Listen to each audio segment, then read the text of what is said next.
Everyone thinks of changing the world, but no one thinks of changing himself. The two most powerful warriors are patience and time.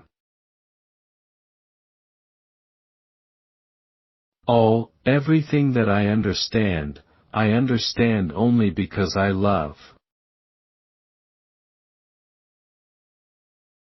Truth, like gold, is to be obtained not by its growth, but by washing away from it all that is not gold. There is no greatness where there is no simplicity, goodness, and truth. I sit on a man's back, choking him and making him carry me, and yet assure myself and others that I am very sorry for him and wish to ease his lot by all possible means, except by getting off his back. Joy can only be real if people look upon their life as a service and have a definite object in life outside themselves and their personal happiness. In the name of God, stop a moment, cease your work, look around you. We must not only cease our present desire for the growth of the state, but we must desire its decrease, its weakening. All violence consists in some people forcing others, under threat of suffering or death, to do what they do not want to do. The chief difference between words and deeds is that words are always intended for men for their approbation, but deeds can be done only for God. Man lives consciously for himself, but is an unconscious instrument in the attainment of the historic, universal, aims of humanity. To say that a work of art is good, but incomprehensible to the majority of men, is the same as saying of some kind of food that it is very good but that most people can't eat it. Art is not a handicraft, it is the transmission of feeling the artist has experienced. The law condemns and punishes only actions within certain definite and narrow limits. It thereby justifies, in a way, all similar actions that lie outside those limits. It is amazing how complete is the delusion that beauty is goodness. Faith is the sense of life, that sense by virtue of which man does not destroy himself, but continues to live on. It is the force whereby we live. Historians are like deaf people who go on answering questions that no one has asked them. And all people live, not by reason of any care they have for themselves, but by the love for them that is in other people. War is so unjust and ugly that all who wage it must try to stifle the voice of conscience within themselves. Without knowing what I am and why I am here, life is impossible. The greater the state, the more wrong and cruel its patriotism, and the greater is the sum of suffering upon which its power is founded. True life is lived when tiny changes occur. A man can live and be healthy without killing animals for food, therefore, if he eats meat, he participates in taking animal life merely for the sake of his appetite. In all history there is no war which was not hatched by the governments alone, independent of the interests of the people, to whom war is always pernicious even when successful. All happy families resemble one another, each unhappy family is unhappy in its own way. Government is an association of men who do violence to the rest of us. The sole meaning of life is to serve humanity. The changes in our life must come from the impossibility to live otherwise than according to the demands of our conscience, not from our mental resolution to try a new form of life. We lost because we told ourselves we lost. One of the first conditions of happiness is that the link between man and nature shall not be broken. If there existed no external means for dimming their consciences, one half of the men would at once shoot themselves, because to live contrary to one's reason is a most intolerable state, and all men of our time are in such a state. He never chooses an opinion, he just wears whatever happens to be in style. War, on the other hand, is such a terrible thing, that no man, especially a Christian man, has the right to assume the responsibility of starting it. Even in the valley of the shadow of death, 2 and 2 do not make 6. Our body is a machine for living. It is organized for that, it is its nature. Let life go on in it unhindered and let it defend itself. If so many men, so many minds, certainly so many hearts, so many kinds of love. The more is given, the less the people will work for themselves, and the less they work, the more their poverty will increase. I am convinced that the teaching of the Church is in theory a crafty and evil lie, and in practice a concoction of gross superstition and witchcraft. If it is true that there are as many minds as there are heads, then there are as many kinds of love as there are hearts. Joy can be real only if people look upon their life as a service, and have a definite object in life outside themselves and their personal happiness.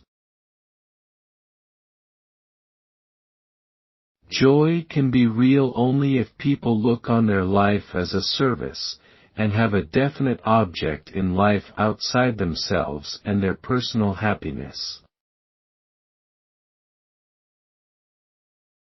Some mathematician has said pleasure lies not in discovering truth, but in seeking it.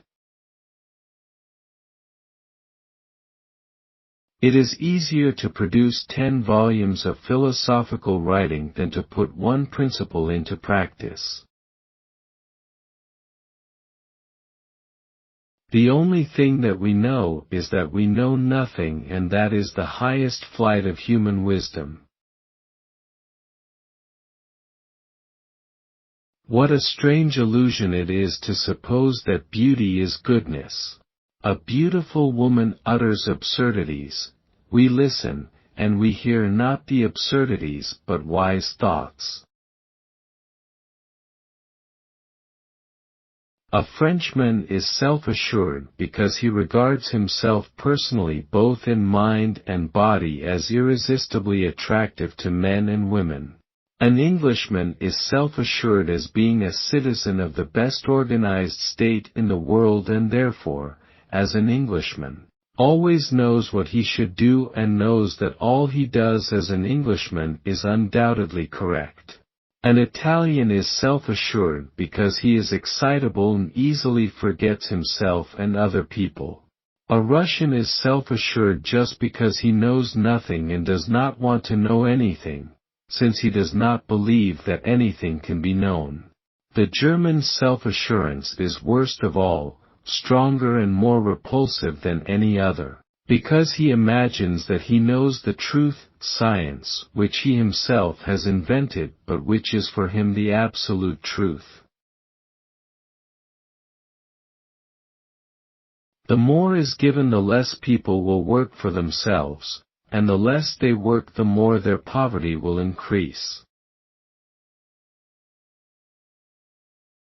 It is true, I deny the incomprehensible Trinity, and the fable regarding the fall of man, which is absurd in our day. It is true, I deny the sacrilegious story of a God born of a virgin to redeem the race. A peasant dies calmly because he is not a Christian. He performs the rituals as a matter of course, but his true religion is different. His religion is nature, with which he has lived. I know that most men, including those at ease with problems of the greatest complexity, can seldom accept even the simplest and most obvious truth if it be such as would oblige them to admit the falsity of conclusions which they have delighted in explaining to colleagues, which they have proudly taught to others, and which they have woven, thread by thread, into the fabric of their lives. If one loves the whole person as he or she is, and not as one might wish them to be. In saying that without the power of the state, evil men would rule over the good, it is taken for granted that the good are precisely those who at the present time have power, and the bad the same who are no subjugated. In quiet and untroubled times it seems to every administrator that it is only by his efforts that the whole population under his rule is kept going. And in this consciousness of being indispensable every administrator finds the chief reward of his labor and efforts. While the sea of history remains calm, the ruler-administrator in his frail bark, holding on with a boat hook to the ship of the people and himself moving, naturally imagines that his efforts move the ship he is holding on to. But as soon as a storm arises and the sea begins to heave and the ship to move, such a delusion is no longer possible. The ship moves independently with its own enormous motion, the boat hook no longer reaches the moving vessel, and suddenly the administrator, instead of appearing a ruler and a source of power, becomes an insignificant, useless, feeble man. Church teachings are but fiction. I have knowledge of their inanity. He sends a cross, but he also sends the strength to bear it. All happy families are alike, each unhappy family is unhappy in its own way. The first glass you drive in like a stake, the second flies like a crake, and after the third they fly like wee little birds. Just when the question of how to live had become clearer to him, a new insoluble problem presented itself: death. Are we not all flung into the world for no other purpose than to hate each other, and so to torture ourselves and one another? For nightingales, we know, can't live on fairy tales. Her face was brilliant and glowing, but this glow was not one of brightness, it suggested the fearful glow of a conflagration in the midst of a dark night. We are all created to be miserable, and that we all know it, and all invent means of deceiving each other. And when one sees the truth, what is one to do? I have nothing to make me miserable, she said, getting calmer, but can you understand that everything has become hateful, loathsome, coarse to me, and I myself most of all? You can't imagine what loathsome thoughts I have about everything. Why, whatever loathsome thoughts can you have? Asked Dolly, smiling. The most utterly loathsome and coarse, I can't tell you. It's not unhappiness, or low spirits, but much worse. As though everything that was good in me was all hidden away, and nothing was left but the most loathsome. And the light by which she had read the book filled with troubles, falsehoods, sorrow, and evil, flared up more brightly than ever before, lighted up for her all that had been in darkness, flickered, began to grow dim, and was quenched forever. Then he thought himself unhappy, but happiness was all in the future. Now he felt that the best happiness was already in the past. She put both her hands on his shoulders and gazed at him long, with a deep look of ecstasy and yet searchingly. She scrutinized his face to make up for the time she had not seen him.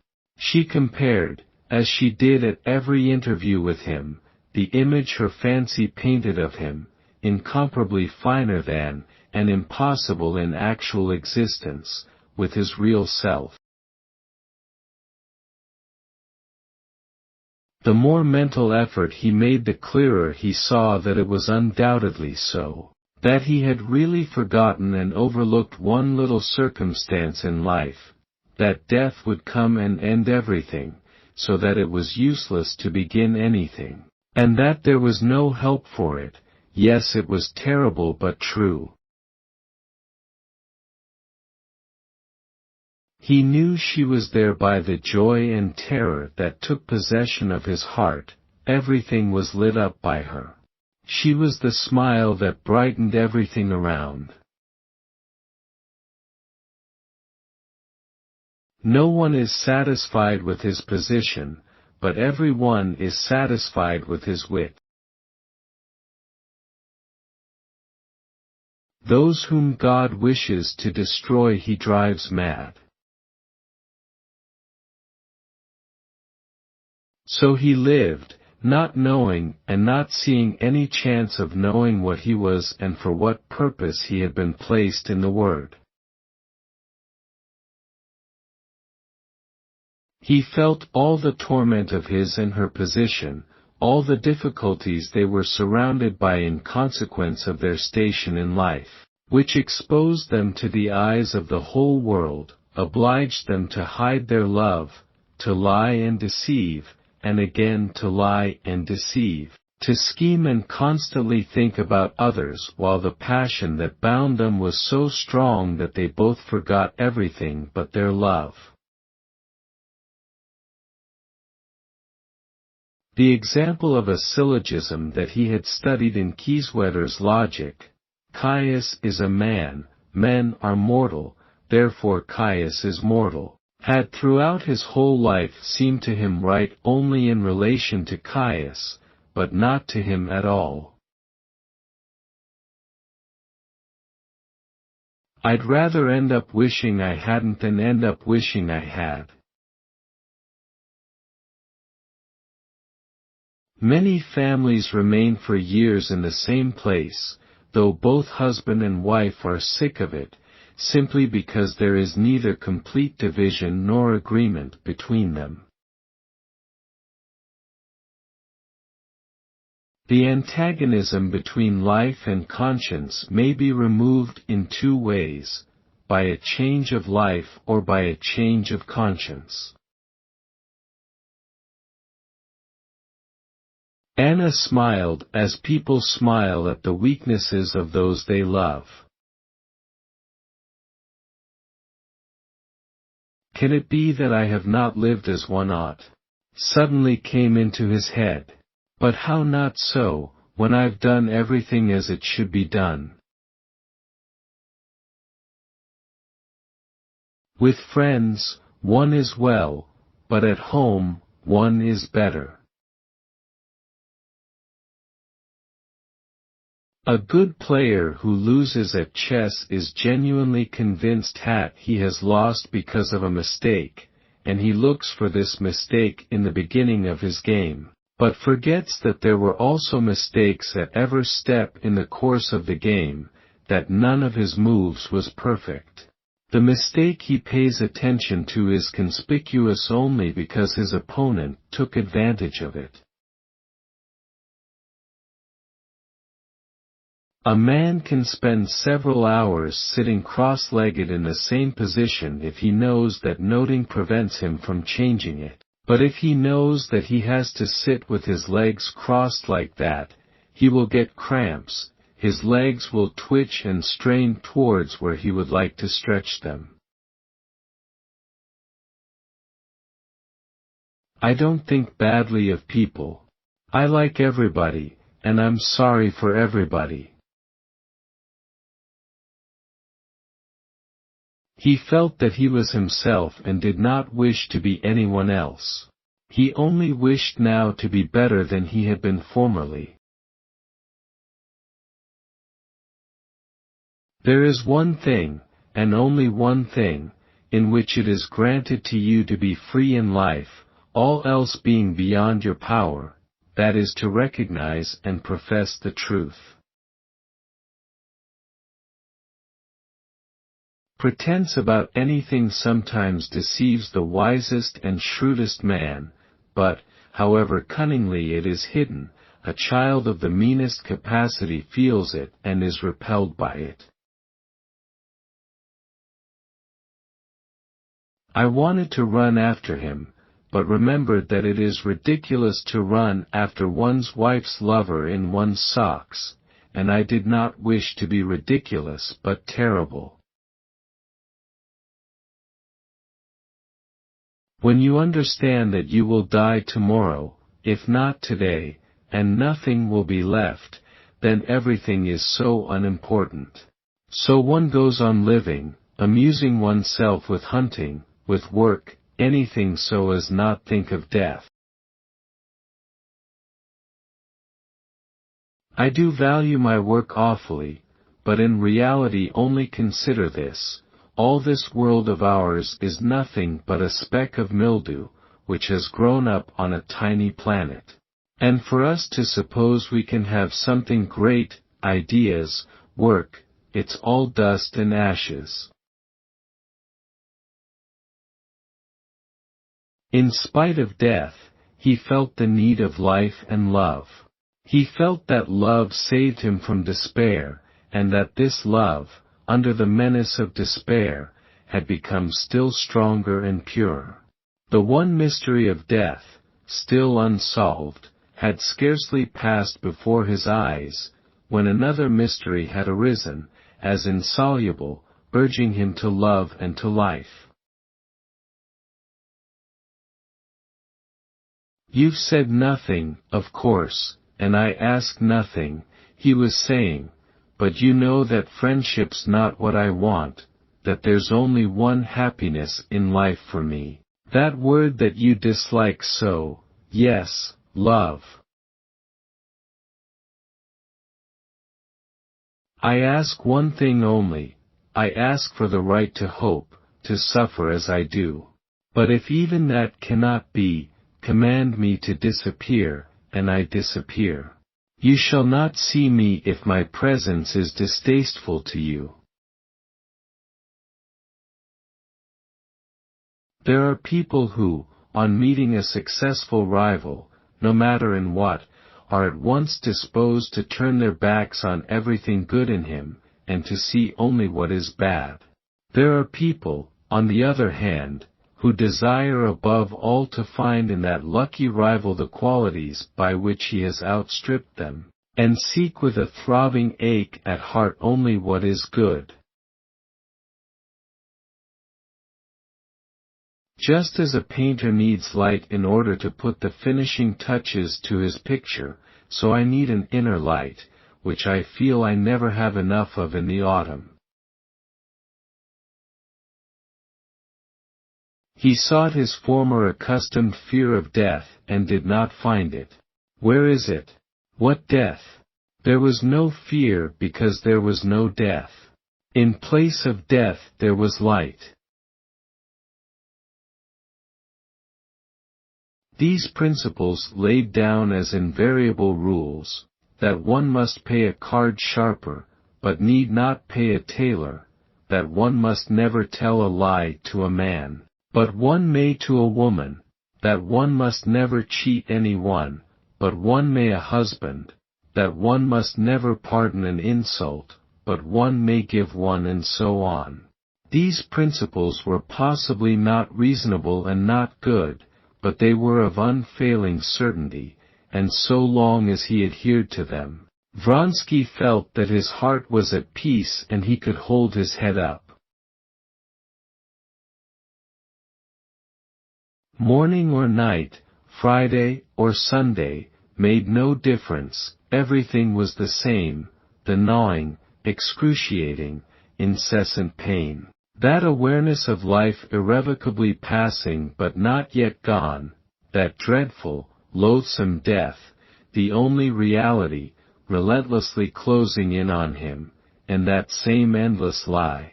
What did days, weeks, or hours matter? We imagine that when we are thrown out of our usual ruts all is lost, but it is only then that what is new and good begins. While there is life there is happiness. There is much, much before us. What am I coming for? He repeated, looking straight into her eyes. You know that I have come to be where you are, he said. I can't help it. To speak of it would be giving importance to something that has none. A wound in the soul, coming from the rending of the spiritual body, strange as it may seem, gradually closes like a physical wound. And once a deep wound heals over and the edges seem to have knit, a wound in the soul, like a physical wound, can be healed only by the force of life pushing up from inside. This was the way Natasha's wound healed. She thought her life was over.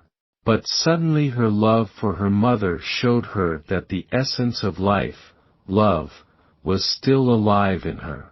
Love awoke, and life awoke. The Lord had given them the day and the Lord had given them the strength. And the day and the strength had been dedicated to labor, and the labor was its reward. Who was the labor for? What would be its fruits? These were irrelevant and idle questions. A wife's a worry, a non-wife's even worse. Remember that there is only one important time and it is now. The present moment is the only time over which we have dominion. The most important person is always the person with whom you are, who is right before you, for who knows if you will have dealings with any other person in the future. The most important pursuit is making that person, the one standing at your side, happy, for that alone is the pursuit of life. Several times I asked myself, can it be that I have overlooked something, that there is something which I have failed to understand? Is it not possible that this state of despair is common to everyone? And I searched for an answer to my questions in every area of knowledge acquired by man. For a long time I carried on my painstaking search. I did not search casually, out of mere curiosity, but painfully, persistently, day and night, like a dying man seeking salvation. I found nothing. But that what was for him the greatest and most cruel injustice appeared to others a quite ordinary occurrence. At school he had done things which had formerly seemed to him very horrid and made him feel disgusted with himself when he did them. But when later on he saw that such actions were done by people of good position and that they did not regard them as wrong, he was able not exactly to regard them as right, but to forget about them entirely or not be at all troubled at remembering them. Power is a word the meaning of which we do not understand. We love people not so much for the good they've done us, as for the good we've done them. The most difficult thing, but an essential one, is to love life, to love it even while one suffers, because life is all, life is God, and to love life means to love God. I don't want to prove anything, I merely want to live, to do no one harm but myself. I have the right to do that, haven't I? One must do one of two things, either admit that the existing order of society is just, and then stick up for one's rights in it, or acknowledge that you are enjoying unjust privileges, as I do, and then enjoy them and be satisfied. Well, pray if you like, only you do better to use your judgment. It's not so much that he can't fall in love, but he has not the weakness necessary. But she did not take her eyes from the wheels of the second car. And exactly at the moment when the midpoint between the wheels drew level with her, she threw away the red bag, and drawing her head back into her shoulders, fell on her hands under the car, and with a light movement, as though she would rise immediately, dropped on her knees. And at the instant she was terror-stricken at what she was doing. Where am I? What am I doing? What for? She tried to get up, to throw herself back, but something huge and merciless struck her on the head and dragged her down on her back. Life is everything. Life is God. Everything shifts and moves, and this movement is God. And while there is life, there is delight in the self-awareness of the divinity. To love life is to love God. The hardest and most blissful thing is to love this life in one's suffering, in the guiltlessness of suffering. Where did I get it from? Was it by reason that I attained to the knowledge that I must love my neighbor and not throttle him? They told me so when I was a child, and I gladly believed it, because they told me what was already in my soul. But who discovered it? Not reason. Reason has discovered the struggle for existence and the law that I must throttle all those who hinder the satisfaction of my desires. That is the deduction reason makes. But the law of loving others could not be discovered by reason, because it is unreasonable. When I have one foot in the grave, I will tell the whole truth about women. I shall tell it, jump into my coffin, pull the lid over me and say, do what you like now. If once we admit, be it for a single hour or in a single instance, that there can be anything more important than compassion for a fellow human being, then there is no crime against man that we cannot commit with an easy conscience. Why should I live? Why should I do anything? Is there in life any purpose which the inevitable death that awaits me does not undo and destroy? And the cause of everything is that which we call God. Not all of life's roads are set fast, for a man may do this or a man may do that, and not even the gods know the mind of a man. Christianity, with its doctrine of humility, of forgiveness, of love, is incompatible with the state, with its haughtiness, its violence, its punishment, its wars. Man is meant for happiness, and this happiness is in him, in the satisfaction of the daily needs of his existence. There are always so many conjectures as to the issue of any event that, whatever the outcome, there will always be people to say, I said then that it would be so.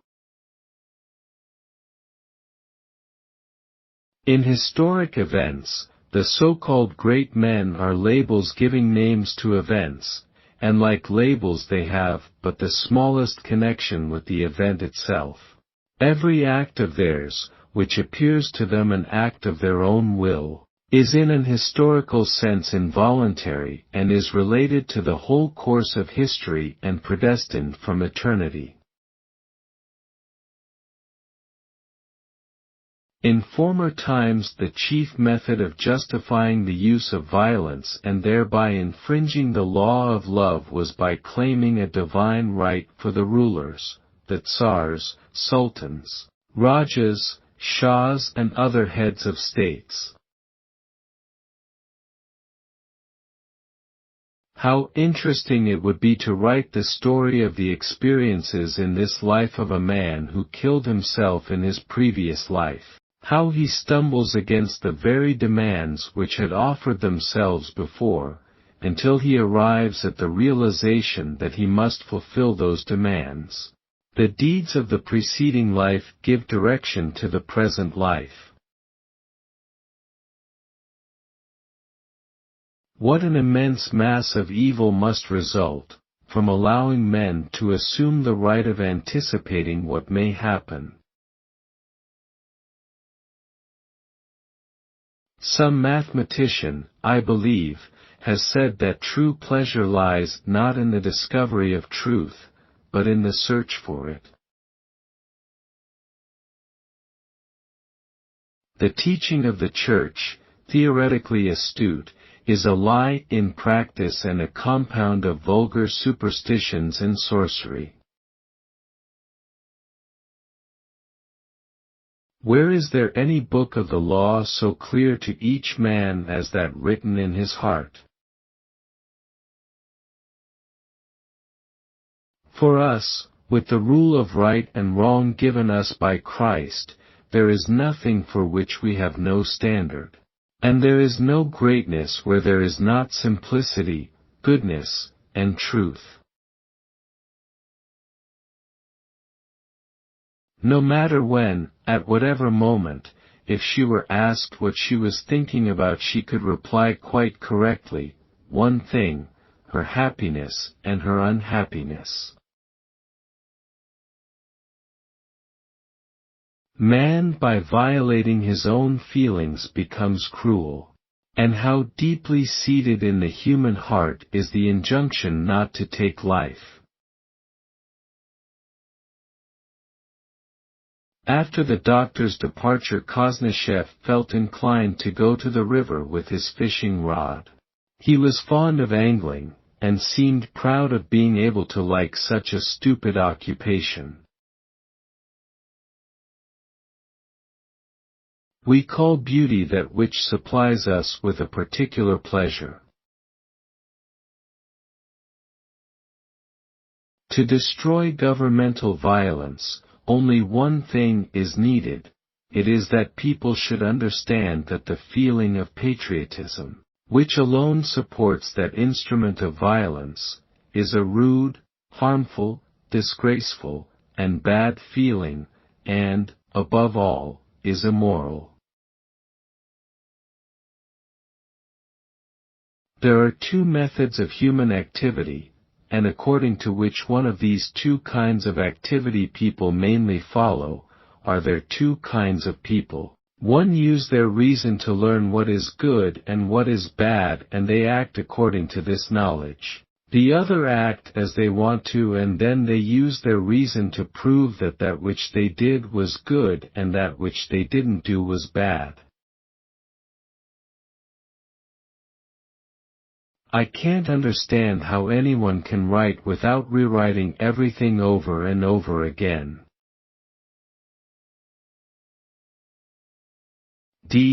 Discipline consists in this, that the men who undergo the instruction and have followed it for a certain time are completely deprived of everything which is precious to a man of the chief human property, rational freedom, and become submissive, machine-like implements of murder in the hands of their organized hierarchic authorities. Conceit is incompatible with understanding. But the peasants, how do the peasants die? The artist's mission must not be to produce an irrefutable solution to a problem, but to compel us to love life in all its countless and inexhaustible manifestations. There are no conditions to which a man cannot become accustomed. The sobs and tears of joy he had not foreseen rose with such force within him that his whole body shook and for a long time prevented him from speaking. Falling on his knees by her bed, he held his wife's hand to his lips and kissed it, and her hand responded to his kisses with weak movement of finger. Meanwhile, at the foot of the bed, in the midwife's expert hands, like the flame of a lamp, flickered the life of a human being who had never existed before. Beautiful as seemed Mamma's face, it became more lovely when she smiled and seemed to enliven everything about her. I have now understood that though it seems to men that they live by care for themselves, in truth it is love alone by which they live. He who has love is in God, and God is in him, for God is love. Happy people have no history. Act as if you are, and you will become such. One must put oneself in everyone's position. To understand everything is to forgive everything. It seldom happens that a man changes his life through his habitual reasoning. No matter how fully he may sense the new plans and aims revealed to him by reason, he continues to plod along in old paths until his life becomes frustrating and unbearable. He finally makes the change only when his usual life can no longer be tolerated. There is only one time that is important now. It is the most important time because it is the only time that we have any power. God gave the day, God gave the strength. Here I am, wanting to accomplish something and completely forgetting it must all end, that there is such a thing as death. She did not want to talk of her sorrow, but with that sorrow in her heart she could not talk of outside matters. And where love ends, hate begins. That only shows you have no heart, she said. But her eyes said that she knew he had a heart, and that was why she was afraid of him. I can't think of you and myself apart. You and I are the same to me. When we do not love, we sleep, we are children of the dust, but love, and you are a God, you are pure, as on the first day of creation. To love life is to love God. Harder and more blessed than all else is to love this life in one's sufferings, in undeserved sufferings. The appreciation of the merits of art, of the emotions it conveys, depends upon an understanding of the meaning of life. I believe that order is better than chaos, creation better than destruction. I prefer gentleness to violence, forgiveness to vendetta. On the whole, I think knowledge is preferable to ignorance, and I am sure human sympathy is more valuable than ideology. I looked more widely around me, I studied the lives of the masses of humanity, and I saw that, not 2 or 3, or 10, but hundreds, thousands, millions, had so understood the meaning of life that they were able both to live and to die. All these people were well acquainted with the meaning of life and death, quietly labored, endured privation and suffering, lived and died, and saw in all this, not a vain, but a good thing. The government in which I believe is that which is based on mere moral sanction. The real law lives in the kindness of our hearts. If our hearts are empty, no law or political reform can fill them. Violence produces only something resembling justice, but it distances people from the possibility of living justly, without violence. Men are so accustomed to maintaining external order by violence that they cannot conceive of life being possible without violence.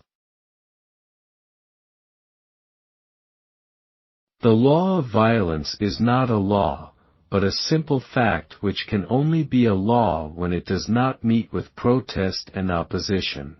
It is like the cold, darkness, and weight, which people had to put up with until recently, when warmth, illumination, and leverage were discovered. Why does man have reason if he can only be influenced by violence? If patriotism is good, then Christianity, which gives peace, is an idle dream, and the sooner this teaching is eradicated, the better. But if Christianity really gives peace, and if we really want peace, then patriotism is a leftover from barbarous times, which must not only not be evoked and taught, as we now do, but which must be eradicated by all means of preaching, persuasion, contempt, and ridicule. If Christianity is the truth, and if we wish to live in peace, then we must not only have no sympathy for the power of our country, but must even rejoice in its weakening and contribute to it. Patriotism in its simplest, clearest and most indubitable signification is nothing else but a means of obtaining for the rulers their ambitions and covetous desires, and for the ruled the abdication of human dignity, reason, conscience, and a slavish enthrallment to those in power. Seas of blood have been shed for the sake of patriotism. One would expect the harm and irrationality of patriotism to be self-evident to everyone. But the surprising fact is that cultured and learned people not only do not notice the harm and stupidity of patriotism, they resist every unveiling of it with the greatest obstinacy and passion, with no rational grounds, and continue to praise it as beneficent and elevating. Patriotism is a survival from barbarous times which must not only be evoked and educated but which must be eradicated by all means, by preaching, persuasion, contempt and ridicule. I don't count life as life without love. Pierre looked into the sky, into the depths of the retreating, twinkling stars. And all this is mine, and all this is in me, and all this is me, thought Pierre. And all this they've caught and put in a shed and boarded it up. Art should cause violence to be set aside, and it is only art that can accomplish this.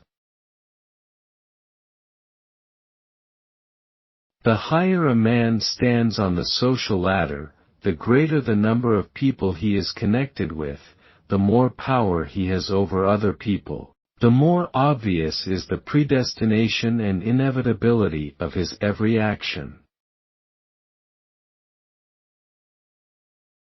Each man lives for himself, uses his freedom to achieve his personal goals, and feels with his whole being that right now he can or cannot do such and such an action.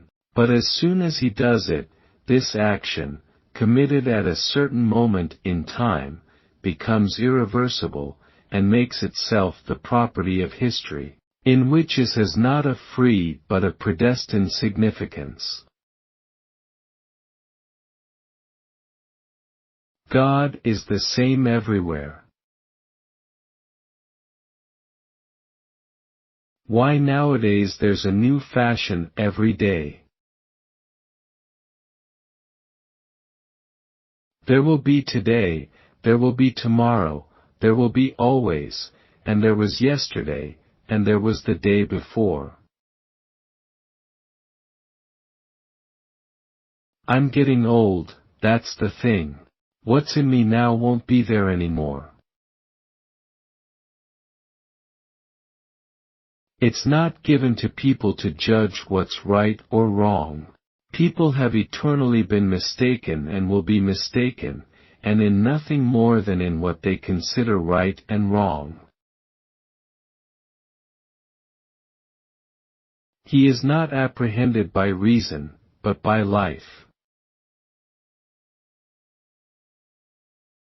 One must be cunning and wicked in this world. Here's my advice to you, don't marry until you can tell yourself that you've done all you could, and until you've stopped loving the women you've chosen, until you see her clearly, otherwise you'll be cruelly and irremediably mistaken. Marry when you're old and good for nothing, otherwise all that's good and lofty in you will be lost. I often think how unfairly life's good fortune is sometimes distributed. Without the support from religion, remember, we talked about it, no father, using only his own resources, would be able to bring up a child. Man cannot possess anything as long as he fears death. But to him who does not fear it, everything belongs. If there was no suffering, man would not know his limits, would not know himself. When a man sees a dying animal, horror comes over him. That which he himself is, his essence, is obviously being annihilated before his eyes, is ceasing to be. But when the dying one is a person, and a beloved person, then, besides a sense of horror at the annihilation of life, there is a feeling of severance in the spiritual wound which, like a physical wound, sometimes kills and sometimes heals, but always hurts and fears any external, irritating touch. Life did not stop, and one had to live. These loaves, pigeons, and two little boys seemed unearthly. It all happened at the same time. A little boy ran over to a pigeon, glancing over at Levin with a smile. The pigeon flapped its wings and fluttered, gleaming in the sunshine among the snowdust quivering in the air, while the smell of freshly baked bread was wafted out of a little window as the loaves were put out. All this together was so extraordinarily wonderful that Levin burst out laughing and crying for joy. It will pass, it will all pass, we're going to be so happy.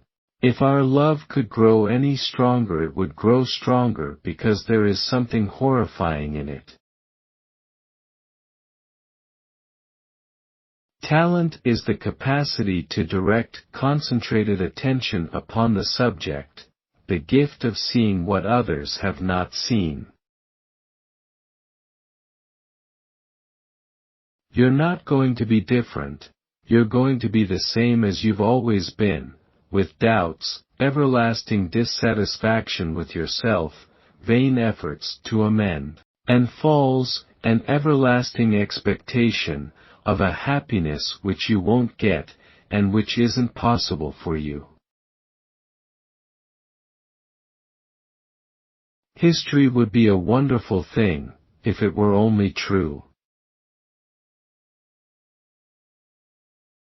Nowadays, as before, the public declaration and confession of orthodoxy is usually encountered among dull-witted, cruel and immoral people who tend to consider themselves very important.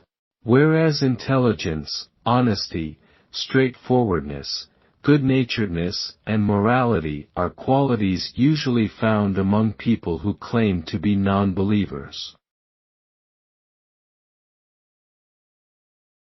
Teach French and unteach sincerity.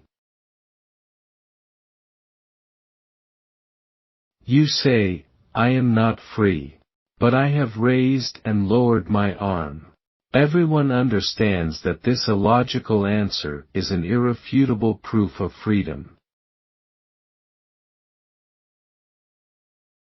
This history of culture will explain to us the motives, the conditions of life, and the thought of the writer or reformer. Power is the sum total of the wills of the mass, transferred by express or tacit agreement to rulers chosen by the masses. The subject of history is the life of peoples and mankind. Love those who hate you. And you know, there's less charm in life when you think about death, but it's more peaceful. It's hard to love a woman and do anything. He was afraid of defiling the love which filled his soul. To get rid of an enemy, one must love him. Why does an apple fall when it is ripe? Is it brought down by the force of gravity? Is it because its stalk withers? Because it is dried by the sun, because it grows too heavy, or because the boy standing under the tree wants to eat it? None of these is the cause. Every action of theirs, that seems to them an act of their own free will, is in the historical sense not free at all, but is bound up with the whole course of history and preordained from all eternity. He had the unlucky capacity many men have of seeing and believing in the possibility of goodness and truth, but of seeing the evil and falsehood of life too clearly to take any serious part in it. Enough or not, it will have to do.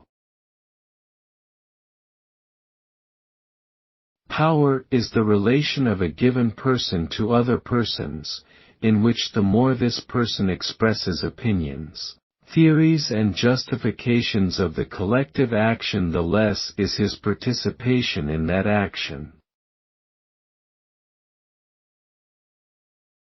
The question of how things will settle down is the only important question. Good fiction doesn't come out of the basic conflict of good versus bad. Instead, it comes out of a conflict between good and good. Instead of going to Paris to attend lectures, go to the public library, and you won't come out for 20 years, if you really wish to learn. The march of humanity, springing as it does from an infinite multitude of individual wills, is continuous. When one's head is gone, one doesn't weep over one's hair. I'm like a starving man who has been given food. Maybe he's cold, and his clothes are torn, and he's ashamed, but he's not unhappy.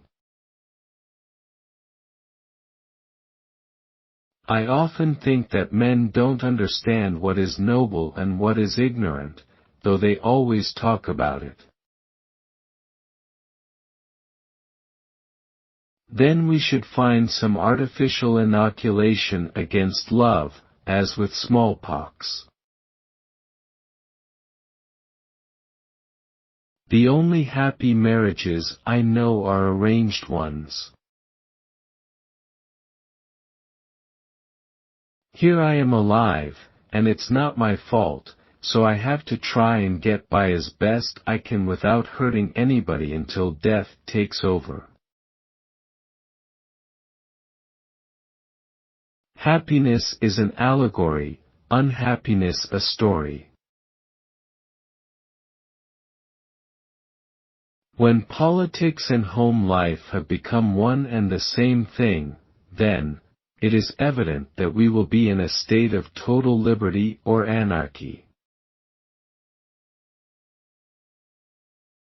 He felt like a man who, after straining his eyes to peer into the remote distance, finds what he was seeking at his very feet.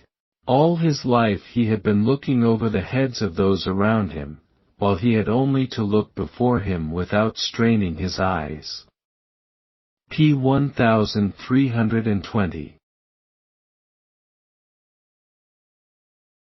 All the stories and descriptions of that time without exception speak only of the patriotism, self-sacrifice, despair, grief, and heroism of the Russians. But in reality it was not like that.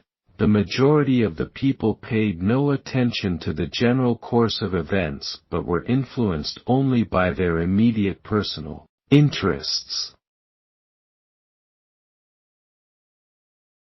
The same question arose in every soul: for what, for whom, must I kill and be killed? p. 982.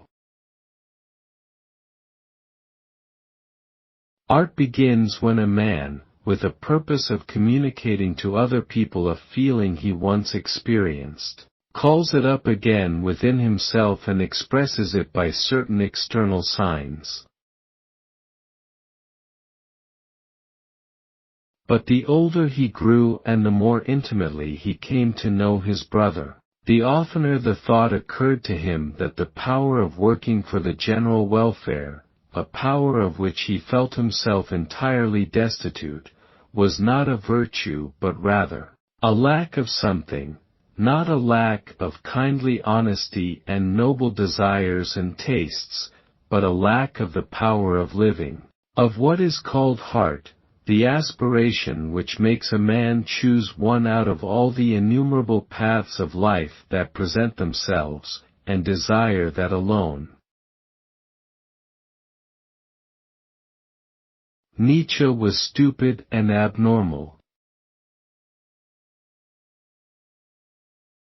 Vegetarianism is the taproot of humanitarianism. Every man had his personal habits, passions, and impulses toward goodness, beauty, and truth. How often we sin, how much we deceive, and all for what? All will end in death, all. We walk to meet each other up at the time of our love, and then we have been irresistibly drifting in different directions, and there's no altering that. As often happens between men who have chosen different pursuits, each, while in argument justifying the other's activity, despised it in the depth of his heart. The majority of men do not think in order to know the truth, but in order to assure themselves that the life which they lead, and which is agreeable and habitual to them, is the one which coincides with the truth. "If you love me as you say you do," she whispered, "make it so that I am at peace." Meanwhile spring arrived. My old dejection passed away and gave place to the unrest which spring brings with it, full of dreams and vague hopes and desires. Mathematics is the queen of disciplines. It will drive the nonsense out of your head. Lay me down like a stone, O God, and raise me up like a new bread. We should show life neither as it is or as it ought to be, but only as we see it in our dreams. I'll get angry in the same way with the coachman Ivan, argue in the same way, speak my mind inappropriately. There will be the same wall between my soul's holy of holies and other people, even my wife. I'll accuse her in the same way of my own fear and then regret it. I'll fail in the same way to understand with my reason why I pray, and yet I will pray but my life now, my whole life, regardless of all that may happen to me. Every minute of it is not only not meaningless, as it was before, but has the unquestionable meaning of the good which it is in my power to put into it. There it is, he thought with rapture. When I was already in despair, and when it seemed there would be no end, there it is. She loves me. She's confessed it. And once he had seen this, he could never again see it otherwise, just as we cannot reconstruct an illusion once it has been explained. It seems as though mankind has forgotten the laws of its divine Savior, who preached love and forgiveness of injuries, and who and that men attribute the greatest merit to skill in killing one another. And Levin, a happy father and a man in perfect health, was several times so near suicide that he hid the cord, lest he be tempted to hang himself, and was afraid to go out with his gun, for fear of shooting himself. But Levin did not shoot himself, and did not hang himself. He went on living. They say, sufferings are misfortunes, said Pierre. But if at once this minute, I was asked, would I remain what I was before I was taken prisoner, or go through it all again, I should say, for God's sake let me rather be a prisoner and err at horseflesh again. We imagine that as soon as we are torn out of our habitual path all is over, but it is only the beginning of something new and good. As long as there is life, there is happiness. There is a great deal before us. In Varenka, she realized that one has but to forget oneself and love others, and one will be calm, happy, and noble. But it seems to me that a man cannot and ought not to say that he loves, he said. Why not? I asked. Because it will always be a lie. As though it were a strange sort of discovery that someone is in love. Just as if, as soon as he said that, something went snap bang, he loves. Just as if, when he utters that word, something extraordinary is bound to happen, with signs and portents, and all the cannons firing at once. It seems to me, he went on, that people who solemnly utter those words, I love you, either deceive themselves, or what's still worse, deceive others.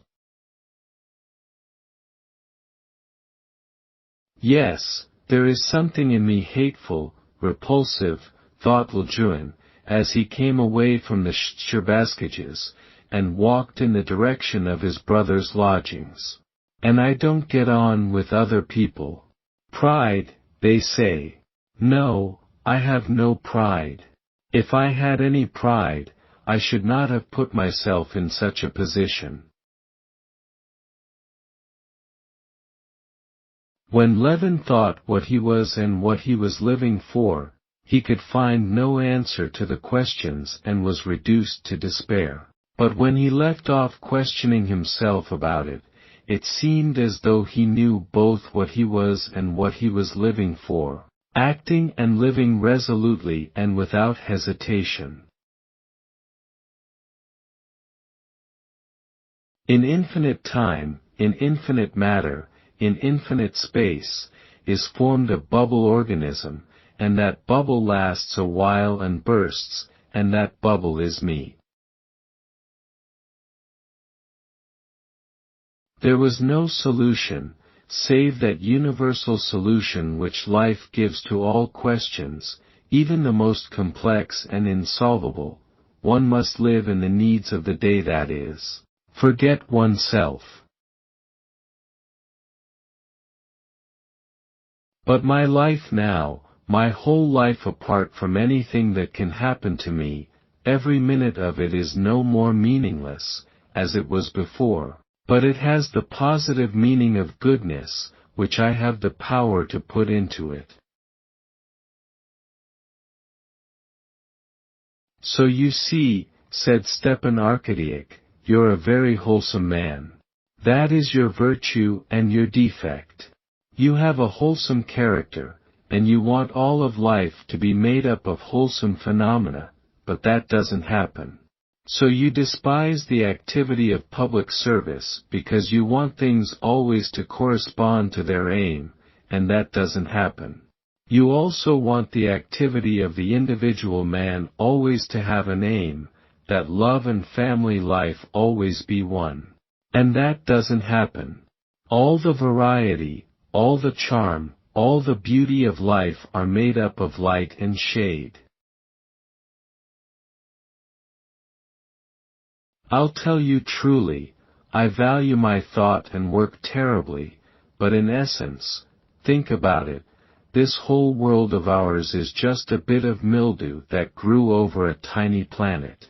And we think we can have something great, thoughts, deeds. They're all grains of sand. The very fact of the death of someone close to them aroused in all who heard about it, as always, a feeling of delight that he had died and they hadn't. What is reason given me for, if I am not to use it to avoid bringing unhappy beings into the world? I feel not only that I cannot disappear, as nothing disappears in the world, but that I will always be and have always been. I feel that, besides me, above me, spirits live, and that in this world there is truth. Whatever our fate is or may be, we have made it and do not complain of it. Vronxy, Anna Karenina. Music makes me forget my real situation. It transports me into a state which is not my own. Under the influence of music I really seem to feel what I do not feel, to understand what I do not understand, to have powers which I cannot have. Music seems to me to act like yawning or laughter.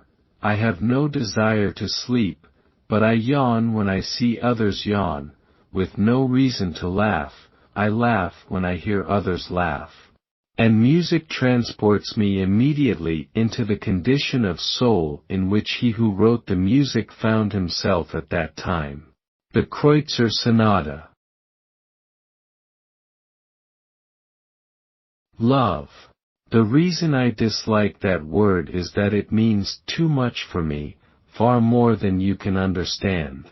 Anna Karenina, Anna Karenina.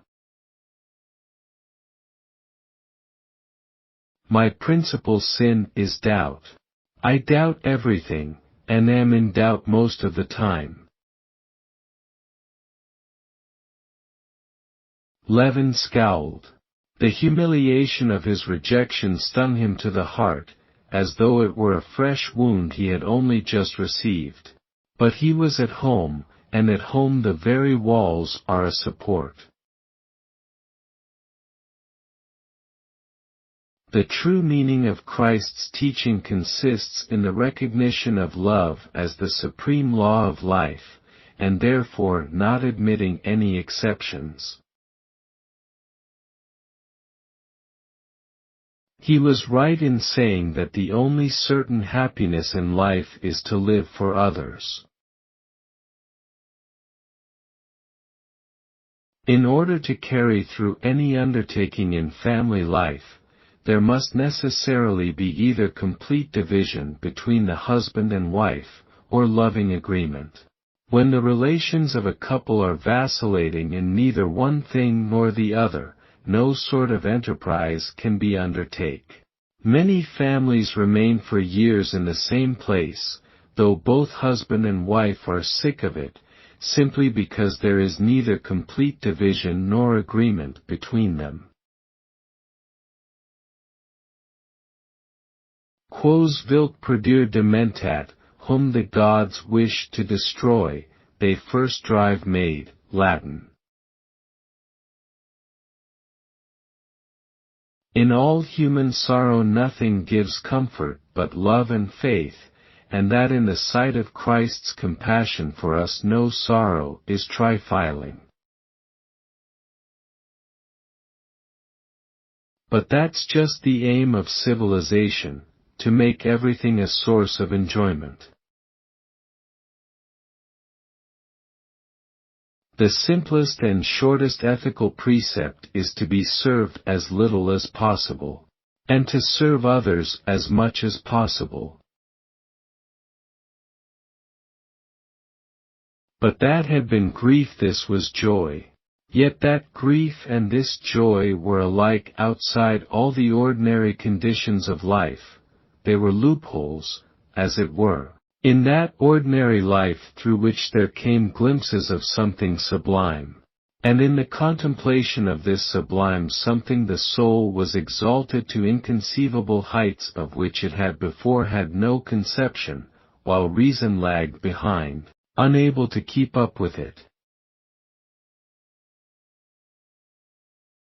At that instant he knew that all his doubts, even the impossibility of believing with his reason, of which he was aware in himself, did not in the least hinder his turning to God.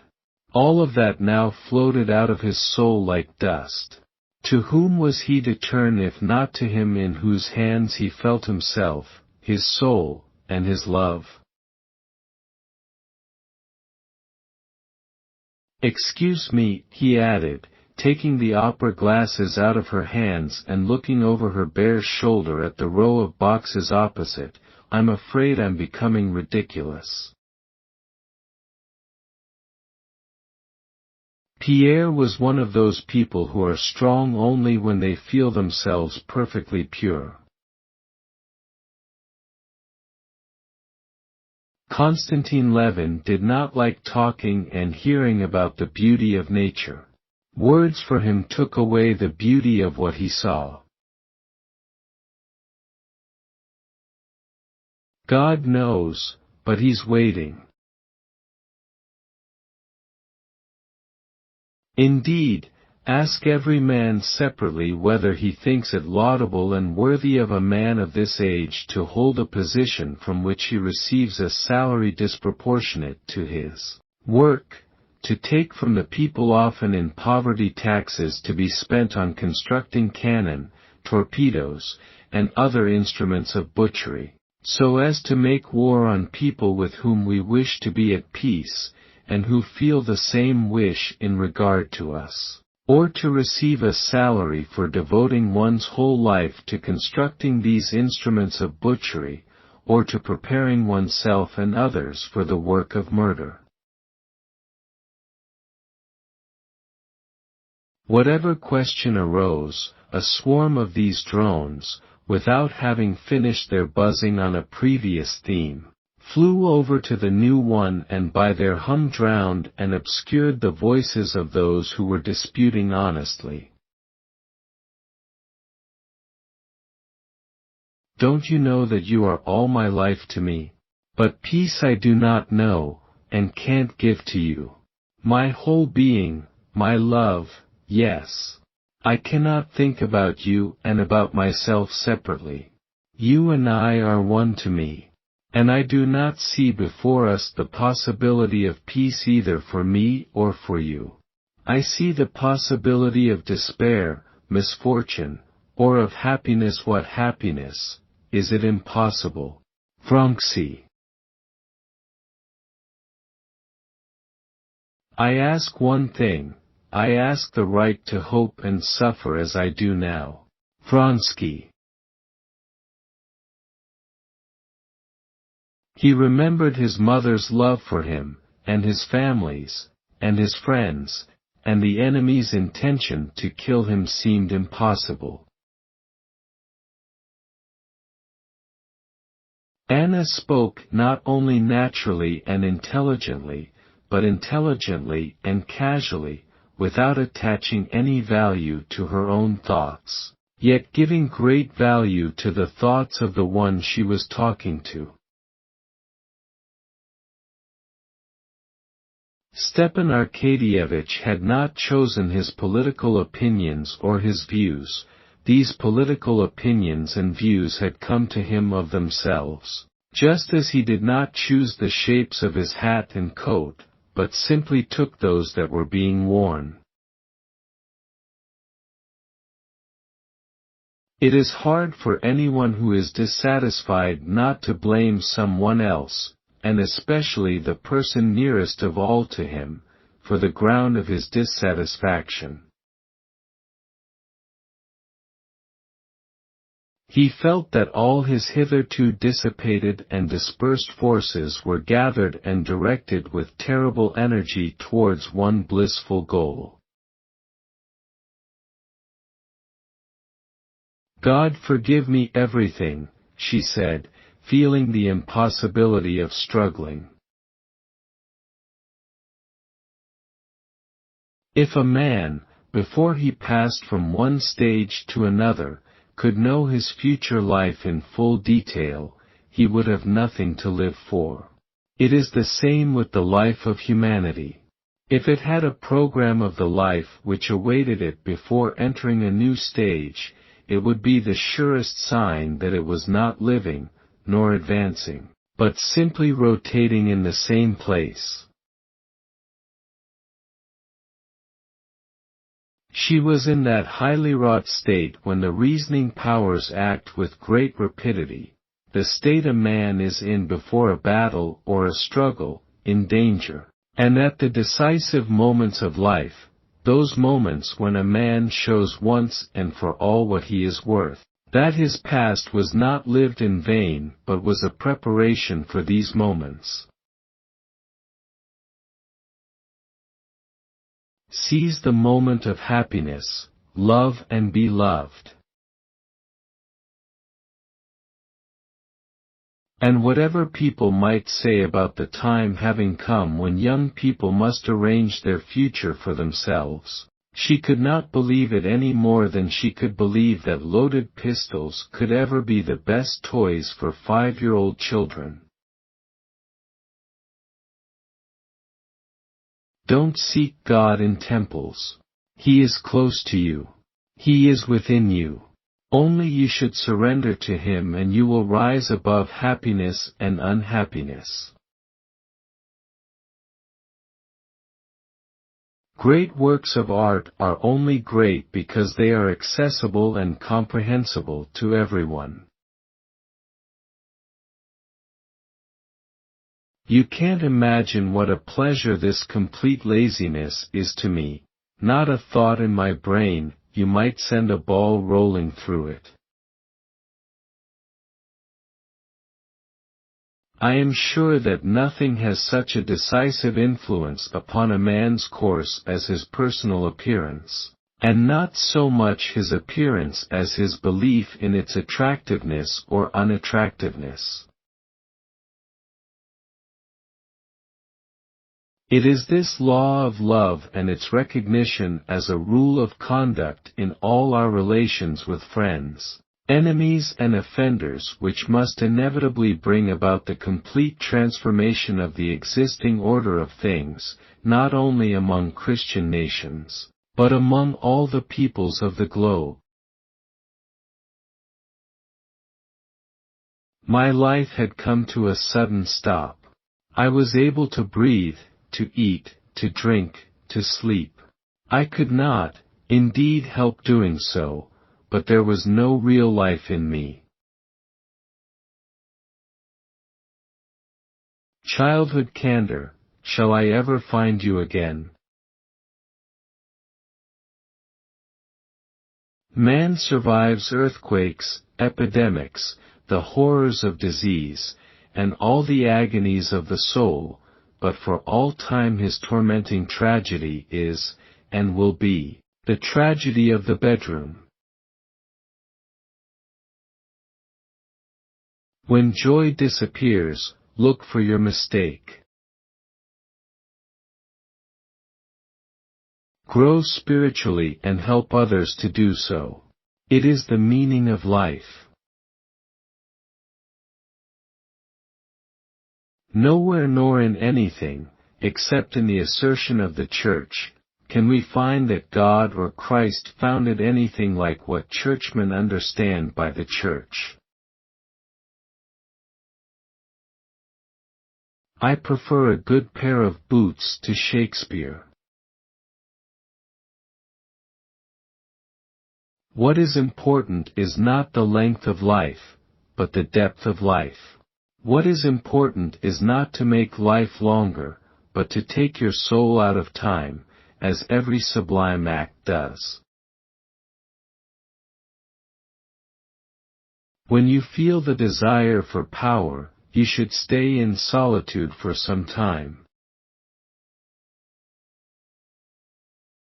People involve themselves in countless activities which they consider to be important, but they forget about one activity which is more important and necessary than any other, and which includes all other things, the improvement of their soul. Very often, all the activity of the human mind is directed not in revealing the truth, but in hiding the truth. Knowledge is real knowledge only when it is acquired by the efforts of your intellect, not by memory. The chief cause of unhappiness in married life is that people think that marriage is sex attraction, which takes the form of promises and hopes and happiness, a view supported by public opinion and by literature. But marriage cannot cause happiness. Instead, it is always torture, which man has to pay for satisfying his sex urge. Read less, study less, but think more. If a man does not work at necessary and good things, then he will work at unnecessary and stupid things. The best thoughts most often come in the morning after waking, while still in bed or while walking. So long as people do not consider all men as their brothers and do not consider human life as the most sacred thing, which rather than destroy they must consider it their first and foremost duty to support, that is, so long as people do not behave towards one another in a religious manner, they will always ruin one another's lives for the sake of personal gain. The vegetarian movement ought to fill with gladness the souls of those who have at heart the realization of God's kingdom upon earth. Not because vegetarianism itself is such an important step towards the realization of this kingdom, all real steps are equally important or unimportant, but because it serves as a criterion by which we know that the pursuit of moral perfection on the part of man is genuine and sincere. The magnanimity and sensibility of a lady who faints when she sees a calf being killed, she is so kind-hearted that she can't look at the blood, but enjoys serving the calf up with sauce. The Brahmins say that in their books there are many predictions of times in which it will rain. But press those books as strongly as you cannot get out of them a drop of water. So you cannot get out of all the books that contain the best precepts the smallest good deed. Only those live who do good. The best generals I have known were stupid or absent-minded men. Not only does a good army commander not need any special qualities, on the contrary he needs the absence of the highest and best human attributes, love, poetry, tenderness, and philosophic inquiring doubt. He should be limited, firmly convinced that what he is doing is very important, otherwise he will not have sufficient patience, and only then will he be a brave leader. God forbid that he should be humane, should love, or pity, or think of what is just and unjust.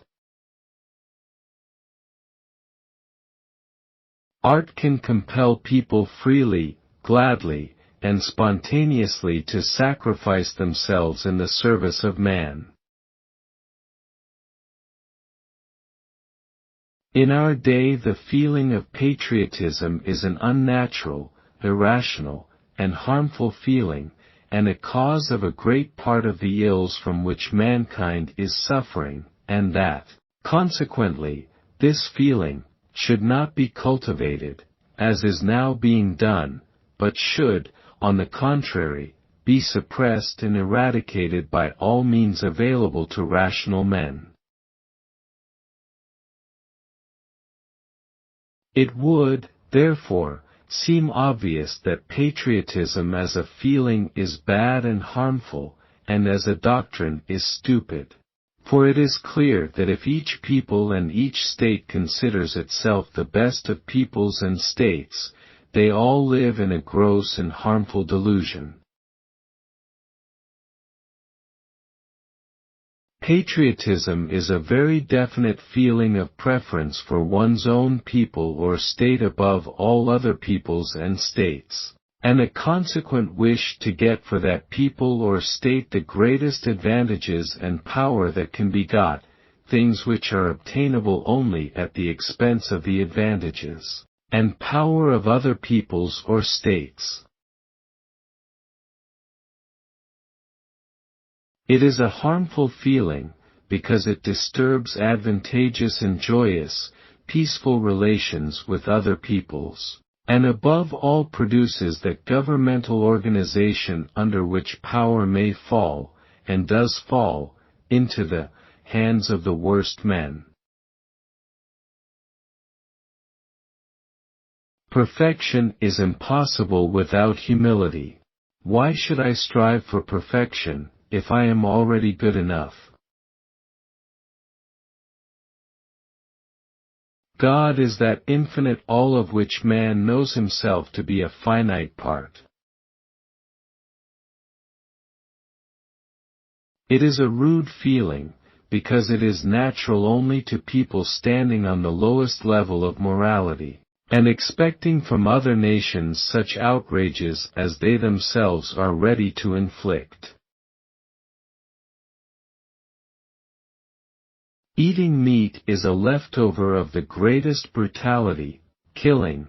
The transition to vegetarianism is the first and most natural consequence of enlightenment. The wrongfulness, the immorality of eating animal food has been recognized by all mankind during all the conscious life of humanity. Why, then, have people generally not come to acknowledge this law? The answer is that the moral progress of humanity is always slow, but that the sign of true, not casual progress, is in uninterruptedness and its continual acceleration. And one cannot doubt that vegetarianism has been progressing in this manner. There is only one way to put an end to evil, and that is to do good for evil. Today, nobody sees, or wishes to see, that in our time the enslavement of the majority of men is based on money taxes, levied on land and otherwise, which are collected by government from the subjects. If religion is the establishing of a relationship between man and the universe, then morality is the explanation of those activities that automatically result and a person maintains a relationship to the universe. By patriotism is meant, not only spontaneous, instinctive love for one's own nation, and preference for it above all other nations, but also the belief that such love and preference are good and useful. A gentleman is a man who will pay his gambling debts even when he knows he has been cheated. Perhaps it's because I appreciate all I have so much that I don't worry about what I haven't got. Art is a human activity consisting in this, that one man consciously, by means of certain external signs, hands on to others feelings he has lived through, and that other people are infected by these feelings, and also experience them. If I know the way home and am walking along it drunkenly, is it any less the right way because I am staggering from side to side? If it is not the right way, then show me another way, but if I stagger and lose the way, you must help me, you must keep me on the true path, just as I am ready to support you. It is horrible.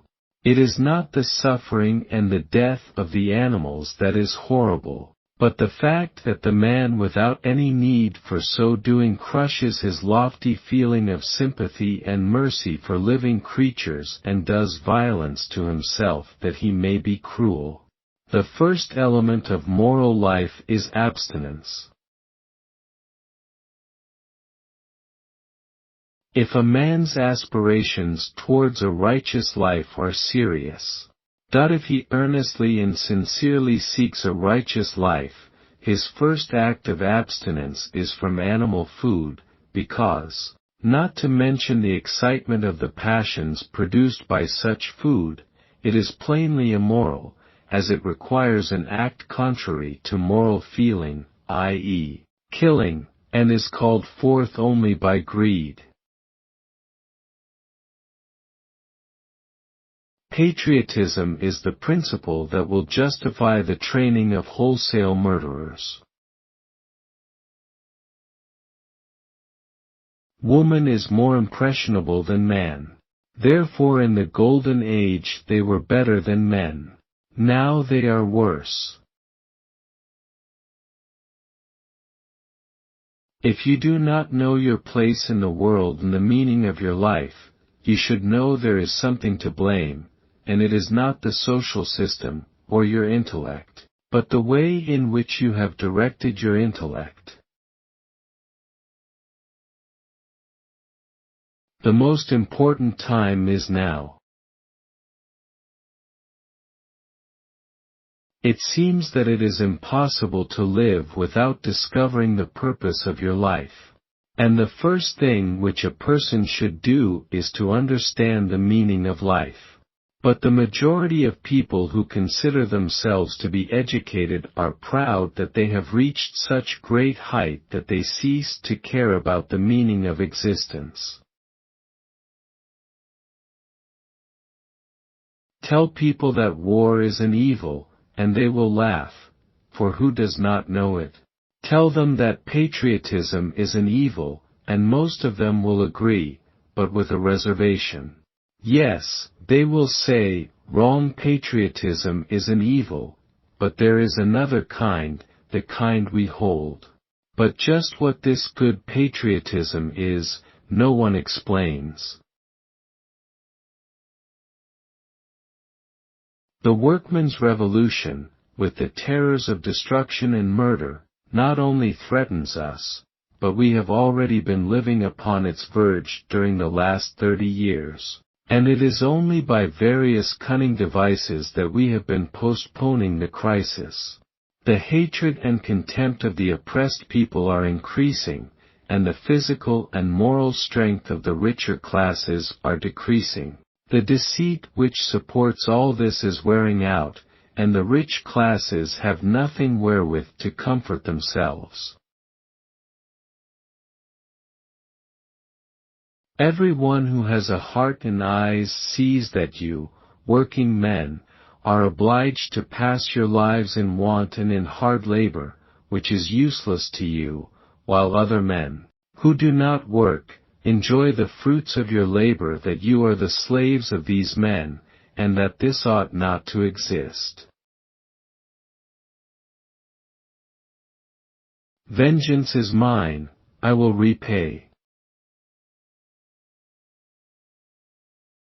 Go take the mother's soul, and learn 3 truths. Learn what dwells in man, what is not given to man, and what men live by.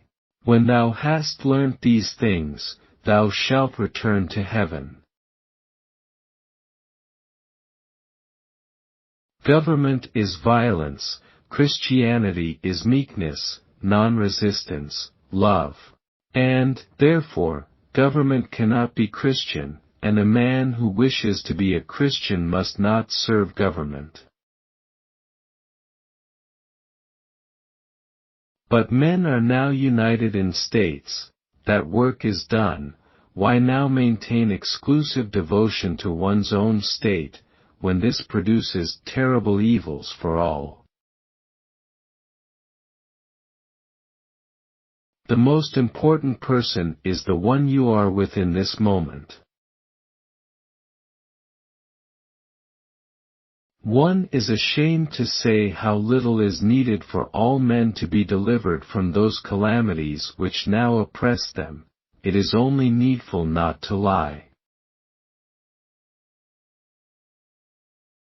What is now happening to the people of the East as of the West is like what happens to every individual when he passes from childhood to adolescence and from youth to manhood.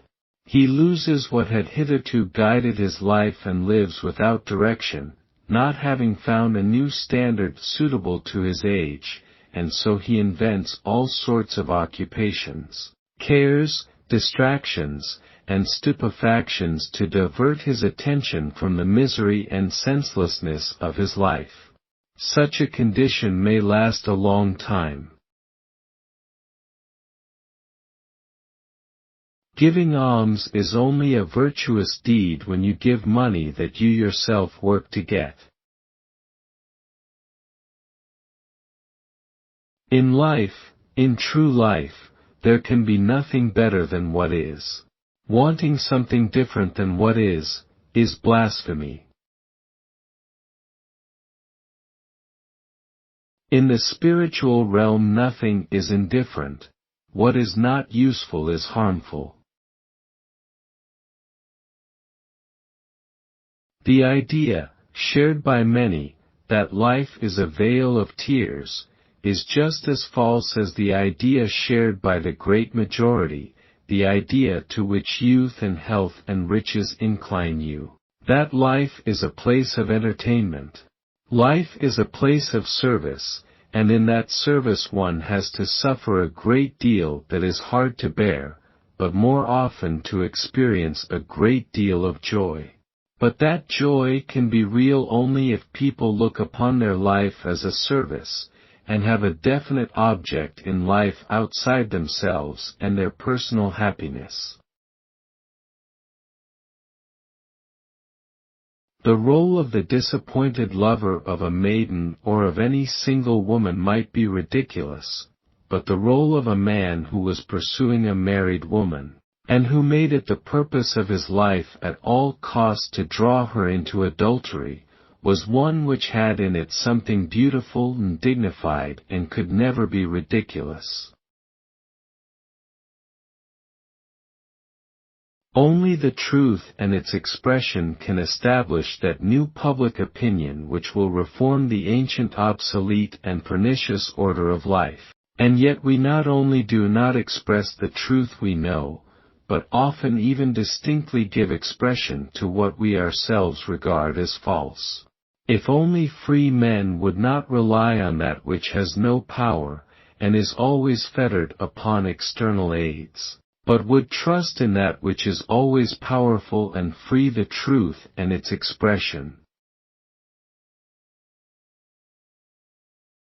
When an individual passes from one period of life to another, a time comes when he cannot go on in senseless activity and excitement as before, but has to understand that although he has outgrown what before used to direct him, this does not mean that he must live without any reasonable guidance, but rather that he must formulate for himself an understanding of life corresponding to his age, and having elucidated it must be guided by it.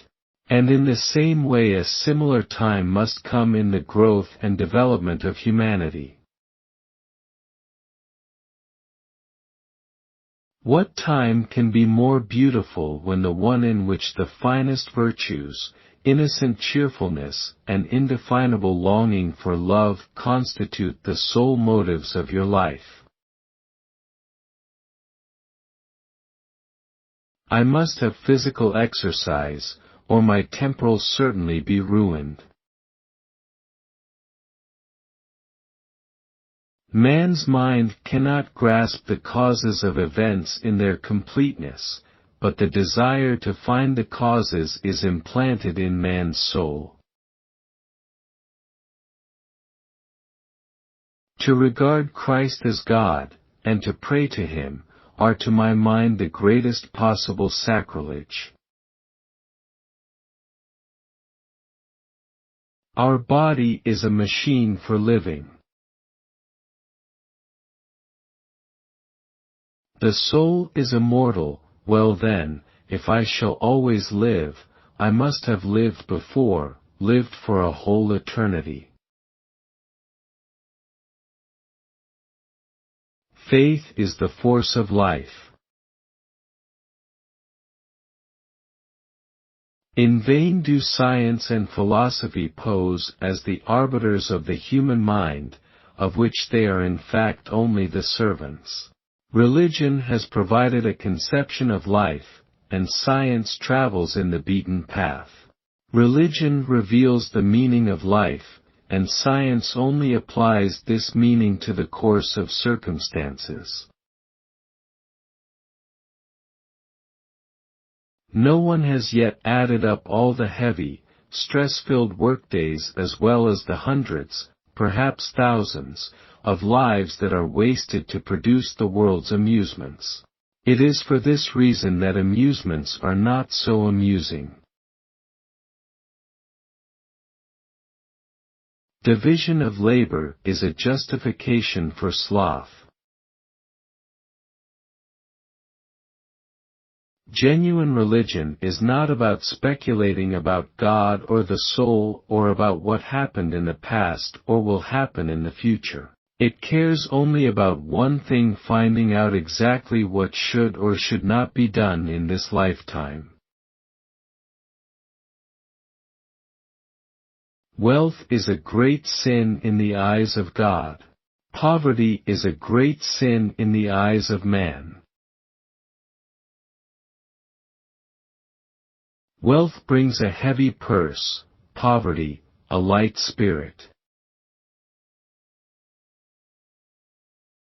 The compassionate are not rich, therefore, the rich are not compassionate.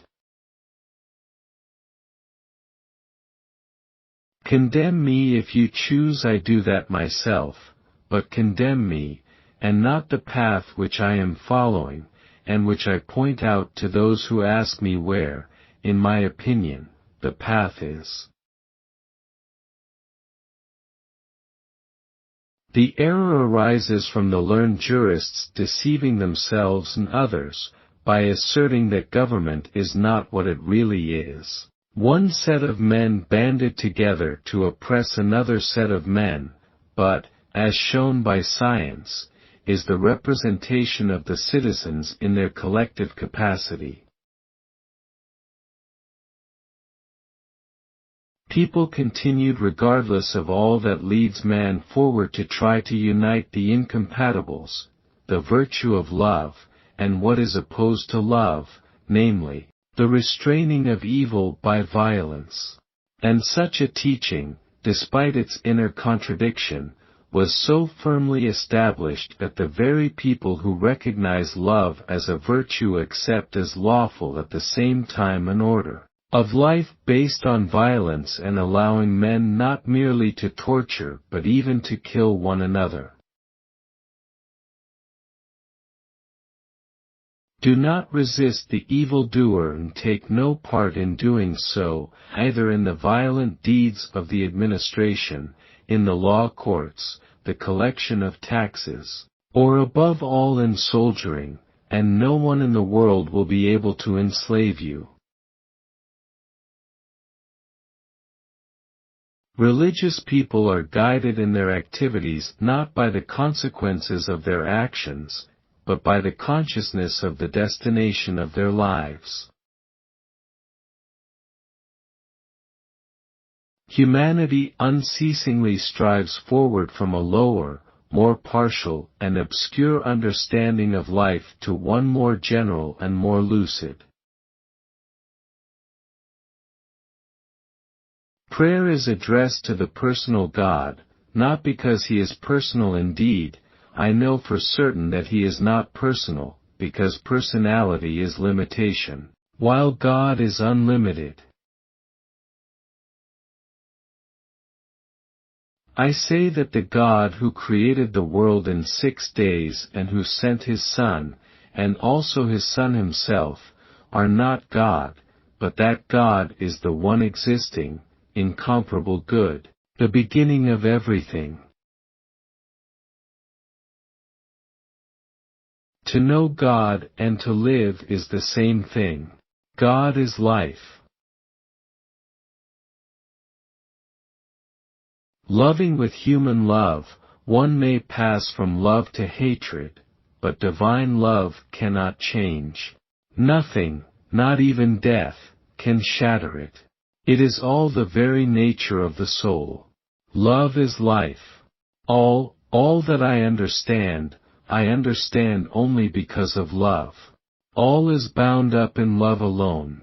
Love is God, and dying means for me a particle of love, to go back to the universal and eternal source of love.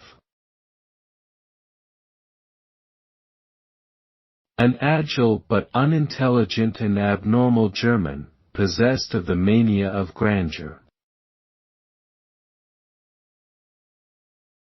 The Christian churches and Christianity have nothing in common save in name. They are utterly hostile opposites. The churches are arrogance, violence, usurpation, rigidity, death. Christianity is humility, penitence, submissiveness, progress, life. Error is the force that welds men together. Truth is communicated to men only by deeds of truth. Never did Christ utter a single word attesting to a personal resurrection and a life beyond the grave. Her maternal instinct told her Natasha had too much of something, and because of this she would not be happy. People are always happy where there is love, because their happiness in themselves. It is the work and not the reward that is precious. Dear Lord, what a madhouse the world is. If you asked someone, "Can you play the violin?" and he says, "I don't know, I have not tried, perhaps I can," you laugh at him.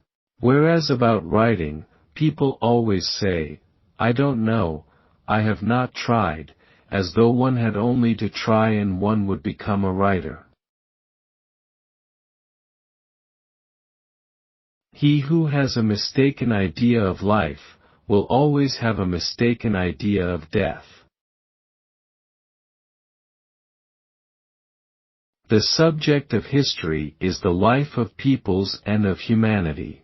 To catch and pin down in words, that is, to describe directly the life, not only of humanity, but even of a single people, appears to be impossible. There is one evident, indubitable manifestation of the divinity, and that is the laws of right which are made known to the world through revelation. How important the concept of God is, and how instead of valuing what has been given us, we with light hearts spurn it because of absurdities that have been attached to it. Religion reveals the meaning of life, and science only applies this meaning to the course of circumstances. Boredom is desire seeking desire.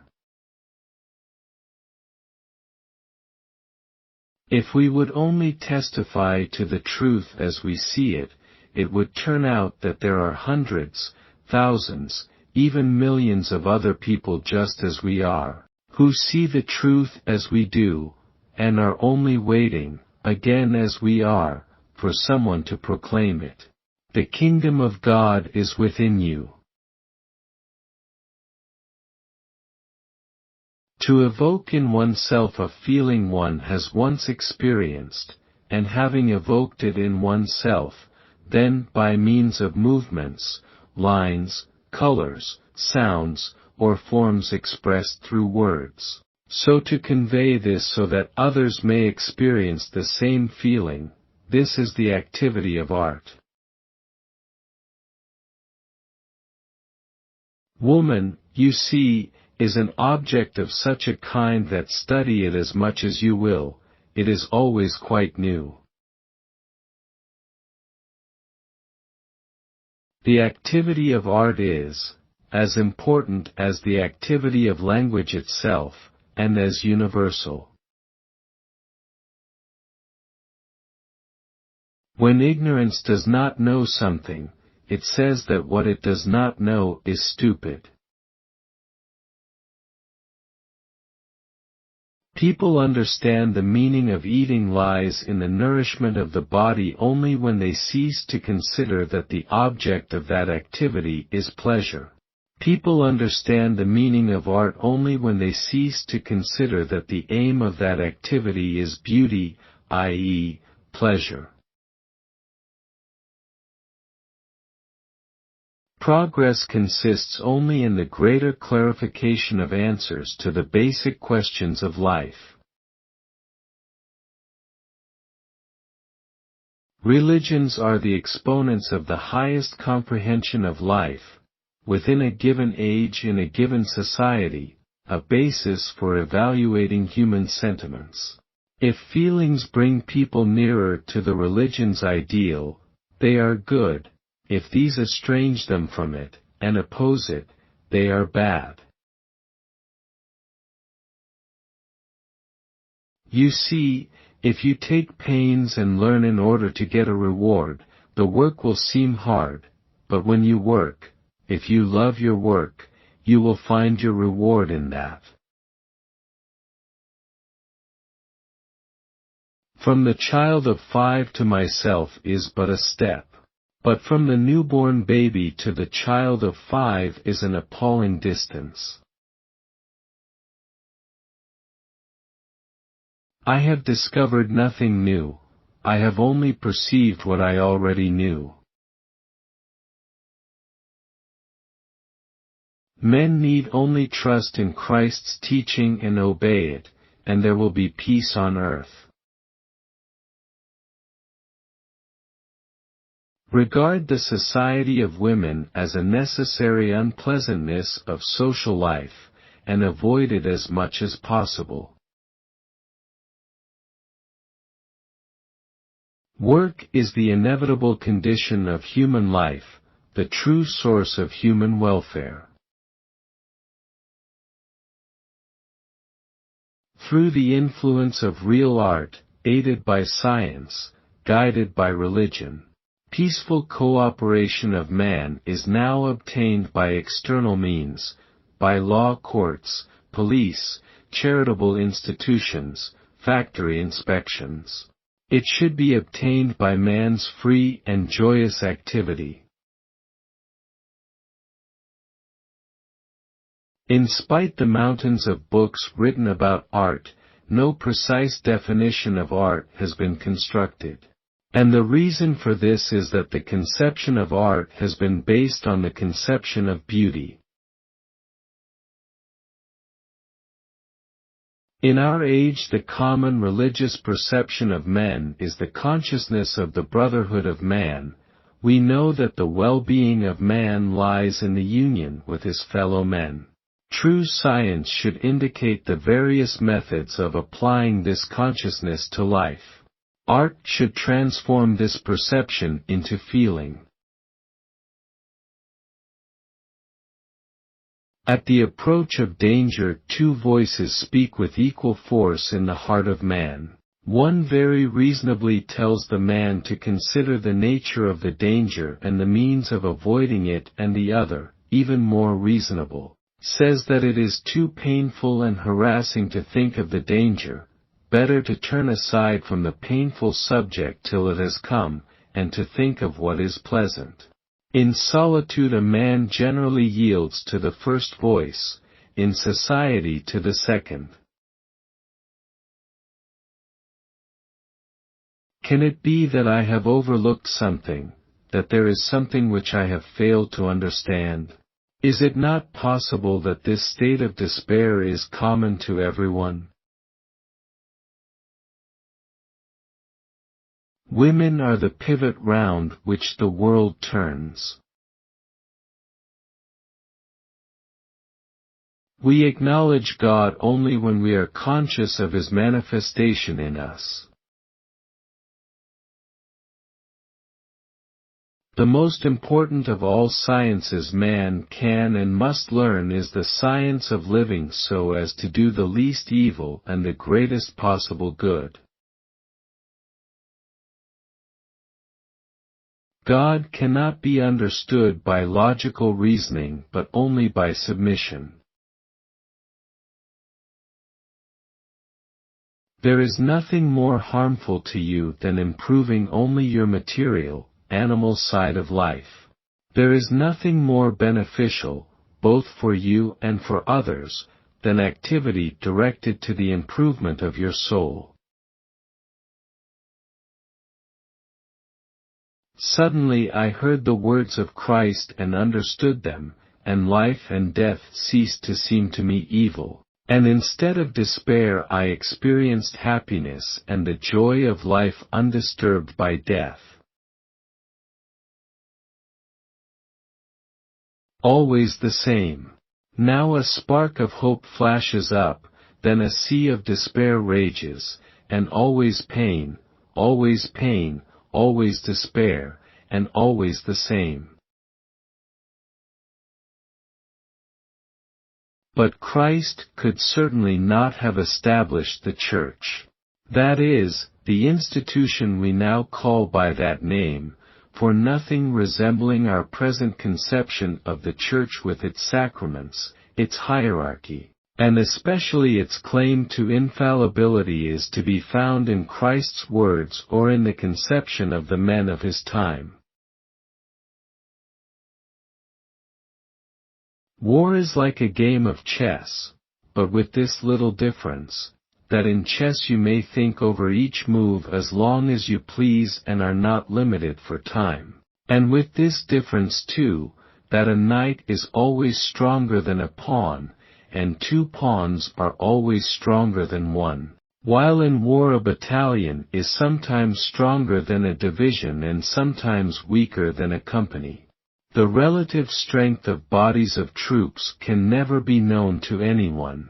Success never depends, and never will depend, on position, or equipment, or even on numbers, and least of all on position.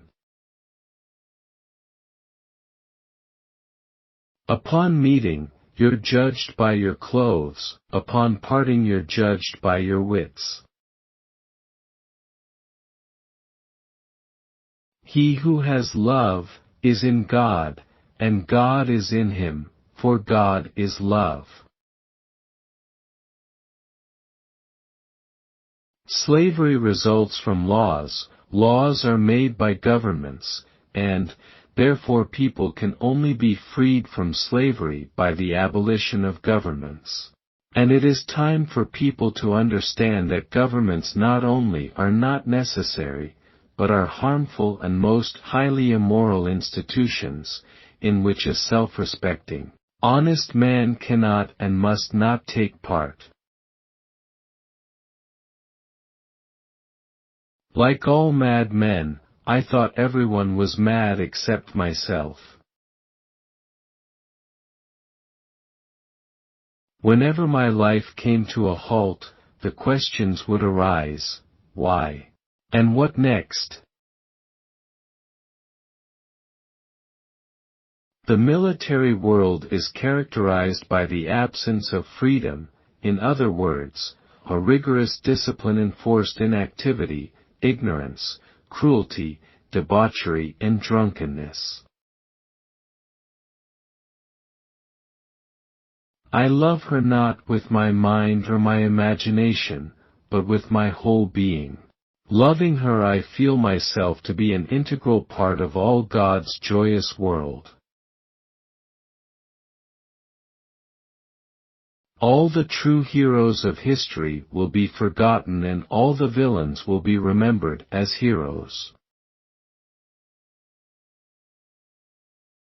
And so he who looks down at his feet will not know the truth, but he who discerns by the sun which way to go.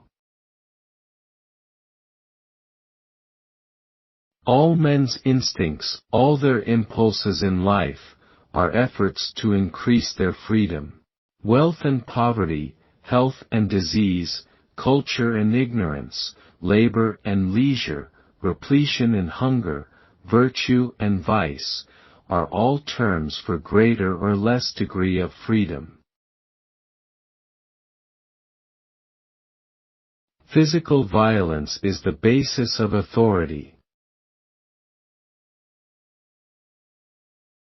Man recognizes that he will not die, only when he recognizes that he was never born, but always has been, is, and will be.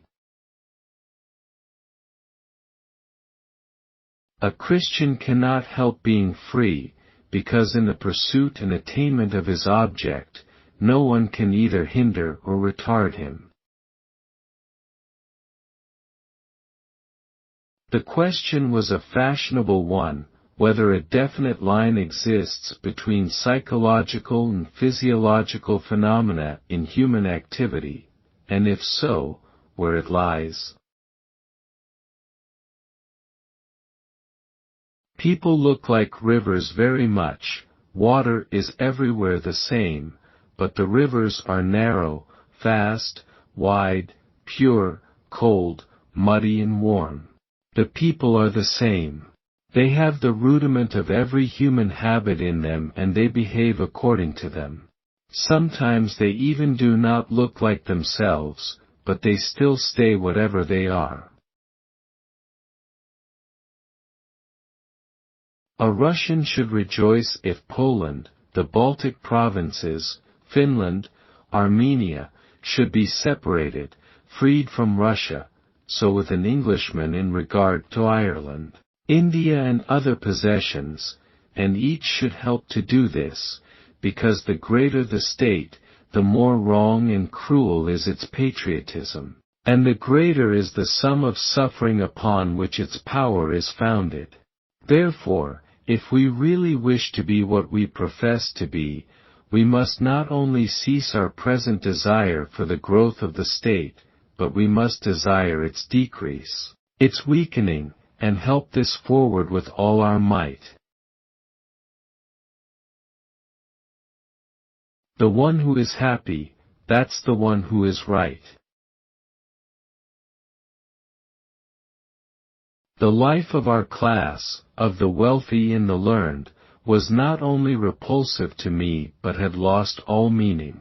The sum of our action and thinking, of our science and art, all of it struck me as the overindulgences of a spoiled child. I began to realize that the most profound wisdom of man was rooted in the answers given by faith and that I did not have the right to deny them on the grounds of reason. Above all, I realized that these answers alone can form a reply to the question of life. In order to know what he is, a man must first know what the sum of this mysterious humanity is, a humanity made up of people who, like himself, do not understand what they are. With one hand I take thousands of rubles from the poor, and with the other I hand back a few kopecks. One can often hear from the young people, I do not want to live according to others' mind. I can think of it myself. Why should one think of something, when it is already thought about? Take it and go farther, this is the strength of the mankind. The ideas of the wise have been tested by centuries. Everything medium is lost and only original, deep and useful things are left. Without Greek studies there is no education. History is the product of vast, amorphous and indecipherable social movements. In the evolution of knowledge, mistaken and unnecessary beliefs are forced out and supplanted by truer and more necessary knowledge. So too in the evolution of feelings, which takes place by means of art. Lower feelings less kind and less needed for the good of humanity are forced out and replaced by kinder feelings which better serve us individually and collectively. This is the purpose of art. The true office of any faith is to give life a meaning which death cannot destroy. Every revolution by force only puts more violent means of enslavement into the hands of the persons in power. Much unhappiness has come from things left unsaid. Too much polishing and you spoil things. There's a limit to the expressibility of ideas. You have a new thought, an interesting one. Then, as you try to perfect it, it ceases to be new and interesting, and loses the freshness with which it first occurred to you. You're spoiling it. One of the most obtuse superstitions is the superstition of the scientists who say that man can exist without faith. I was now prepared to accept any faith so long as it did not demand a direct denial of reason, which would have been a deceit. I asked, what is the meaning of my life, beyond time, cause, and space? And I replied to quite another question, what is the meaning of my life within time, cause, and space? With the result that, after long efforts of thought, the answer I reached was, none. Both salvation and punishment for man lie in the fact that if he lives wrongly he can befog himself so as not to see the misery of his position. Can it be that there is not enough space for man in this beautiful world, under those immeasurable, starry heavens?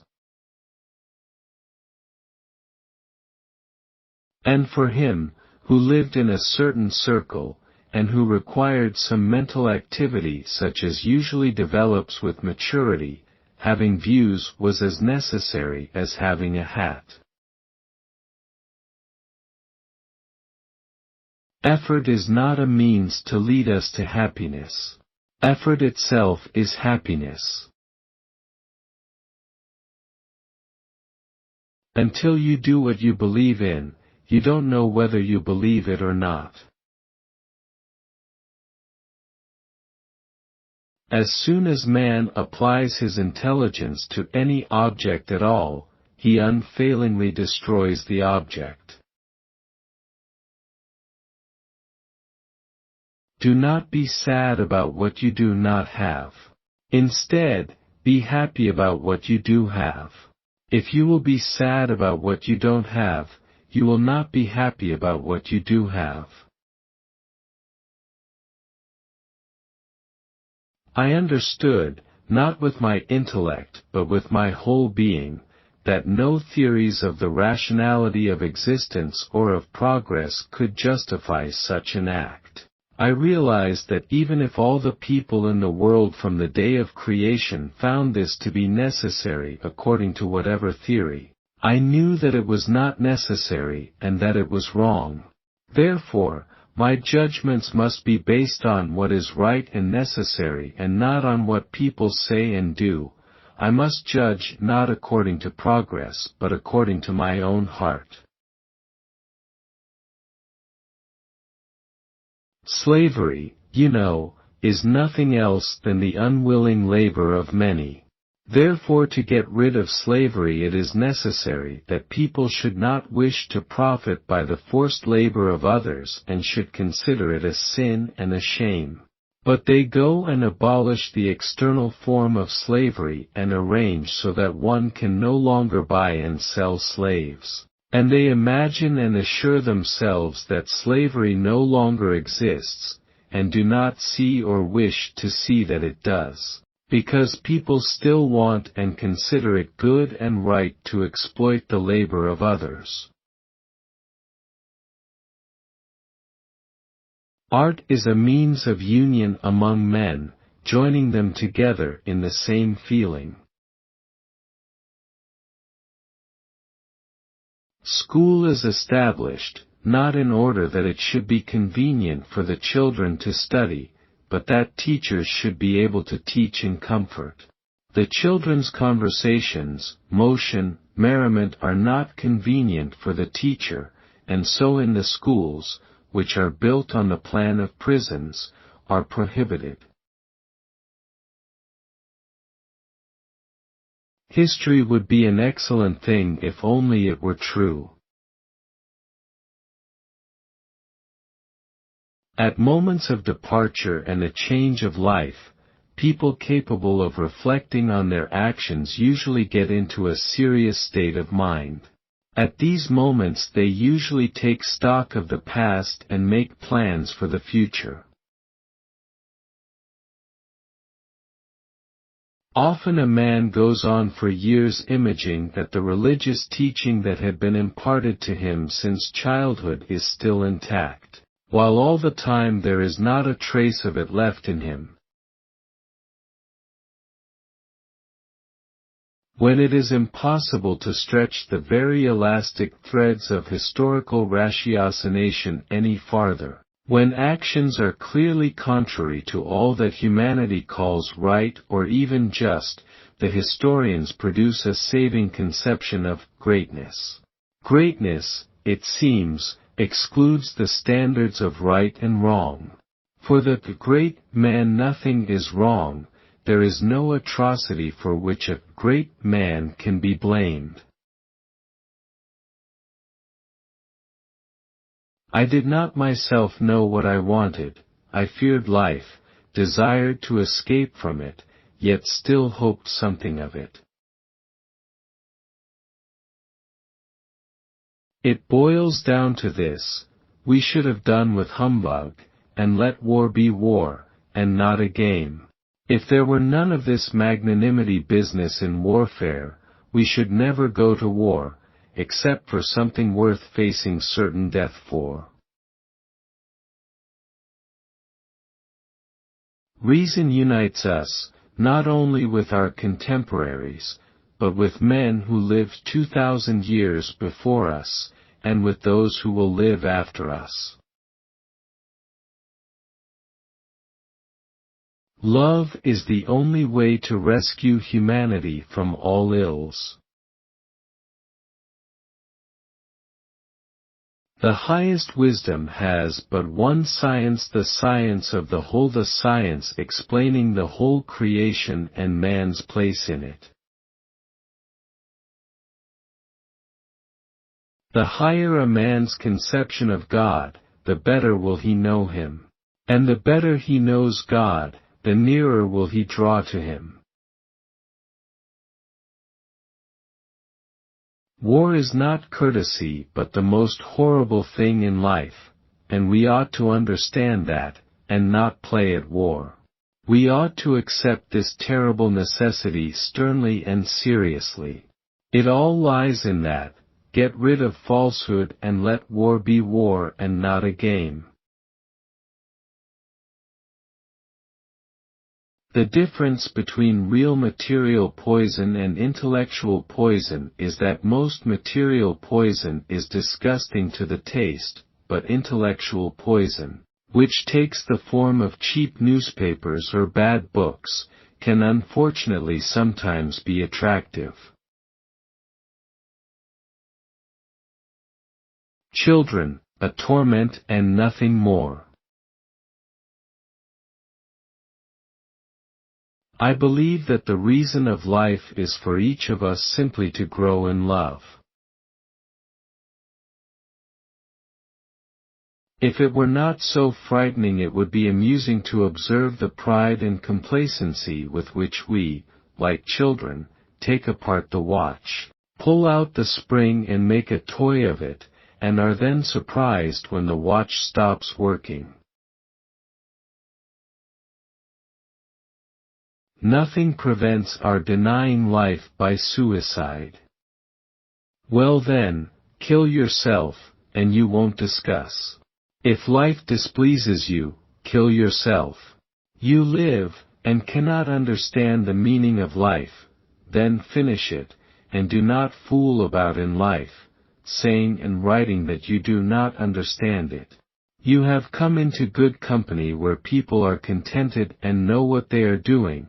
If you find it dull and repulsive, go away. There is no genius where there is not simplicity. And that which yesterday was the novel opinion of one man, today becomes the general opinion of the majority. Power, from the standpoint of experience, is merely the relation that exists between the expression of someone's will and the execution of that will by others. The chief attraction of military service has consisted and will consist in this compulsory and irreproachable idleness. War is not a polite recreation but the vilest thing in life, and we ought to understand that and not play at war. This is where the strength of the physician lies, be he a quack, a homeopath, or an allopath. He supplies the perennial demand for comfort, the craving for sympathy that every human sufferer feels. When you say, "I can't do that," you're expressing yourself incorrectly. You should say, "I couldn't do that before." Since corrupt people unite amongst themselves to constitute a force, then honest people must do the same. The purpose of life is to bring forth goodness. Now, in this life. If people lacked the capacity to receive the thoughts of the men who preceded them and to pass on to others their own thoughts, men would be like wild beasts. And if men lacked this other capacity of being infected by art, people would be almost more savage still, and, above all, more separated from and more hostile to one another. Therefore the activity of art is a most important one, as important as the activity of speech itself and as generally diffused. It is terrible when people do not know God, but it is worse when people identify as God what is not God. I am obliged to renounce violence, and abstain from it altogether.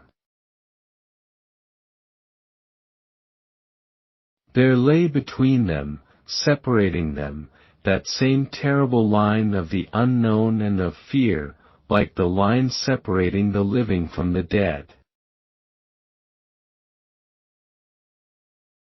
Every work of art causes the receiver to enter into a certain kind of relationship both with him who produced the art, and with all those who, simultaneously, previously, or subsequently, receive the same artistic impression. Art is a human activity that one man consciously by means of certain external signs, hands on to others' feelings he has lived through, and that others are touched by these feelings and also experience them. If Mormonism is able to endure, unmodified, until it reaches the third and fourth generation, it is destined to become the greatest power the world has ever known. The political is not compatible with the artistic, because the former, in order to prove, has to be one-sided. Better to know a few things which are good and necessary than many things which are useless and mediocre. If you want to be happy, just be. All art has this characteristic: it unites people. A leader is the wave pushed ahead by the ship. I must write each day without fail, not so much for the success of the work, as in order not to get out of my routine. What is important is not the quantity of your knowledge but its quality. You can know many things without knowing the most important. Prayer is an invisible tool which is wielded in a visible world. It is no sin to look at a nice girl. In difficult circumstances, always act on first impressions. In order to obtain and hold power, a man must love it. Thus the effort to get it is not likely to be coupled with goodness, but with the opposite qualities of pride, craft, and cruelty. If you're not enjoying your work, you should either change your attitude, or change your job. And yet, now that years have passed, I recall it and wonder that it could distress me so much. It will be the same thing, too, with this trouble. Time will go by and I shall not mind about this either. Christianity in its true sense puts an end to the state. It was so understood from its very beginning, and for that Christ was crucified. I have learned what must be, and therefore have come to see the whole horror of what is. True art and true science possess two unmistakable marks: the first, an inward mark, which is this, that the servitor of art and science will fulfill his vocation, not for profit but with self-sacrifice, and the second, an external sign, his productions will be intelligible to all the people whose welfare he has in view. Before we can study the central issues of life today, we must destroy the prejudices and fallacies born of previous centuries. Between the murder of an animal and the murder of a man, there's no more than one step. And so the liberal tendency became a habit with Stepan Arkadyevich, and he liked his newspaper, as he liked a cigar after dinner, for the slight haze it produced in his head. Woman is generally so bad that the difference between a good and a bad woman scarcely exists. The main qualities that had earned him this universal respect in the service were, first, an extreme indulgence towards people, based on his awareness of his own shortcomings; second, a perfect liberalism, not the sort he read about in the newspapers, but the sort he had in his blood, which made him treat all people, whatever their rank or status, in a perfectly equal and identical way; and, third, most important, a perfect indifference to the business he was occupied with, owing to which he never got carried away and never made mistakes. Man discovers truth by reason only, not by faith. All were happy, plants, birds, insects, and children. But grown-up people, adult men and women, never left off cheating and tormenting themselves and one another. It was not this spring morning which they considered sacred and important, not the beauty of God's world, given to all creatures to enjoy, a beauty which inclines the heart to peace, to harmony, and to love. If there was a reason why he preferred the liberal tendency to the conservative one, also held to by many of his circle, it was not because he found the liberal tendency more sensible, but it more closely suited his manner of life. Loving the same man or woman all your life, why, that's like supposing the same candle could last you all your life. In marriage the great thing was love, and that with love one would always be happy, for happiness rests only on oneself. What doubt can you have of the Creator when you behold His creation? Who has decked the heavenly firmament with its stars? Who has clothed the earth in its beauty? How could it be without the Creator? The happiness of men consists in life, and life is in labor. There are many faiths, but the Spirit is one, in me, in you, and in every man. A man has to think of his soul before everything else.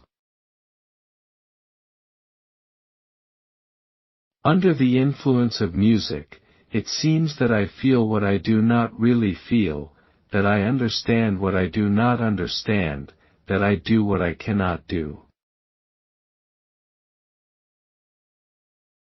If every man could act as he chose, the whole of history would be a tissue of disconnected accidents. Ivan Illich saw that he was dying, and he was in continual despair. In the depth of his heart he knew he was dying, but not only was he not accustomed to the thought, he simply did not and could not grasp it. The syllogism he had learnt from Kieswetter's logic, Caius is a man, men are mortal, therefore Caius is mortal, had always seemed to him correct as applied to Caius, but certainly not as applied to himself. That Caius, man in the abstract, was mortal, was perfectly correct, but he was not Caius, not an abstract man, but a creature quite separate from all others. At one time, Golenishev continued, either not observing or not willing to observe that both Anna and Vronsky wanted to speak. At one time a free thinker was a man who had been brought up in the conception of religion, law, and morality, who reached free thought only after conflict and difficulty. But now a new type of born free thinkers has appeared, who grow up without so much as hearing that there used to be laws of morality, or religion, that authorities existed. They grow up in ideas of negation in everything, in other words, utter savages.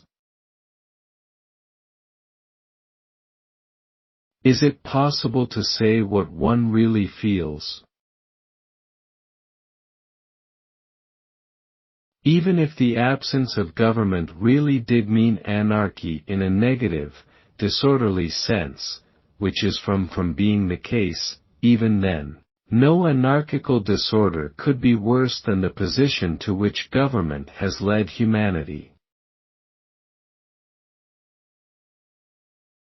If you want to be happy, try only to please God, not people. The earth is the general and equal possession of all humanity and therefore cannot be the property of individuals. We shall all of us die, so why grudge a little trouble? A new conception of life cannot be imposed on men, it can only be freely assimilated. And it can only be freely assimilated in two ways, one spiritual and internal, the other experimental and external. I now understand that my welfare is only possible if I acknowledge my unity with all the people of the world without exception. Our whole life is taken up with anxiety for personal security, with preparations for living, so that we really never live at all. Every reform by violence is to be deprecated, because it does little to correct the evil while men remain as they are, and because wisdom has no need of violence. India, which is the nursery of the great faiths of the world. There's a way out of every situation. Well, so it isn't time yet to die, is it? Energy is based on love. The kinder and more thoughtful a person is, the more kindness they can find in other people. Commit no act that is contrary to love. A Holy Spirit lives within you. The kinder and more intelligent a person is, the more kindness he can find in other people. Kindness enriches our life. With kindness mysterious things become clear, difficult things become easy and dull things become cheerful. In education, once more, the chief things are equality and freedom. There is trouble with a wife, but it's even worse with a woman who is not a wife. Art is not a pleasure, a solace, or an amusement. Art is great matter. We have become so accustomed to the religious lie that surrounds us that we do not notice the atrocity, stupidity and cruelty with which the teaching of the Christian Church is permeated. The kingdom of God is within you. A human can be healthy without killing animals for food. The religious superstition is encouraged by means of the institution of churches, processions, monuments, festivities. The so-called clergy stupefy the masses, they befog the people and keep them in an eternal condition of stupefaction. He could not be mistaken. There were no other eyes like those in the world. There was only one creature in the world who could concentrate for him all the brightness and meaning of life. It was she. It was Kitty. As we live through thousands of dreams in our present life, so is our present life only one of many thousands of such lives which we enter from the other more real life and then return after death. Our life is but one of the dreams of that more real life, and so it is endlessly, until the very last one, the very real the life of God. The sole meaning of life is to serve humanity by contributing to the establishment of the kingdom of God, which can only be done by the recognition and profession of the truth by every man. All governments are in equal measure good and evil. The best ideal is anarchy. I think that when you remember everything like that, you could go on until you remember what was there before you were in the world. I have to create a circle of reading for myself, Epictetus, Marcus Aurelius, Lao Tzu, Buddha, Pascal, the New Testament. This is also necessary for all people. Art is not a pleasure, a solace, or an amusement. Art is a great matter. Art is an organ of human life, transmitting man's reasonable perception into feeling. The meaning of life consists in the love and service of God. The time is fast approaching when to call a man a patriot will be the deepest insult you can offer him. Patriotism now means advocating plunder in the interest of the privileged classes of the particular state system into which we have happened to be born. There is no significant idea which cannot be explained to an intelligent 12-year-old boy in 15 minutes. The Jew is the symbol of eternity. He is the one who for so long had guarded the prophetic message and transmitted it to all mankind. A people such as this can never disappear. As long as there are slaughterhouses there will be battlefields. A vegetarian diet is the acid test of humanitarianism. Either you are so underdeveloped that you can't see all that you can do, or you won't sacrifice your ease, your vanity, or whatever it is, to do it. Debates conceal rather than reveal the truth. Truth is revealed in solitude.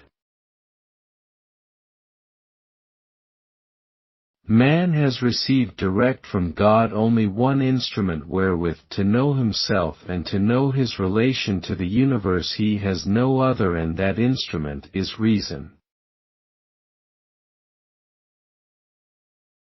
I believe in one, incomprehensible God, the immortality of the soul and eternal retribution for our acts.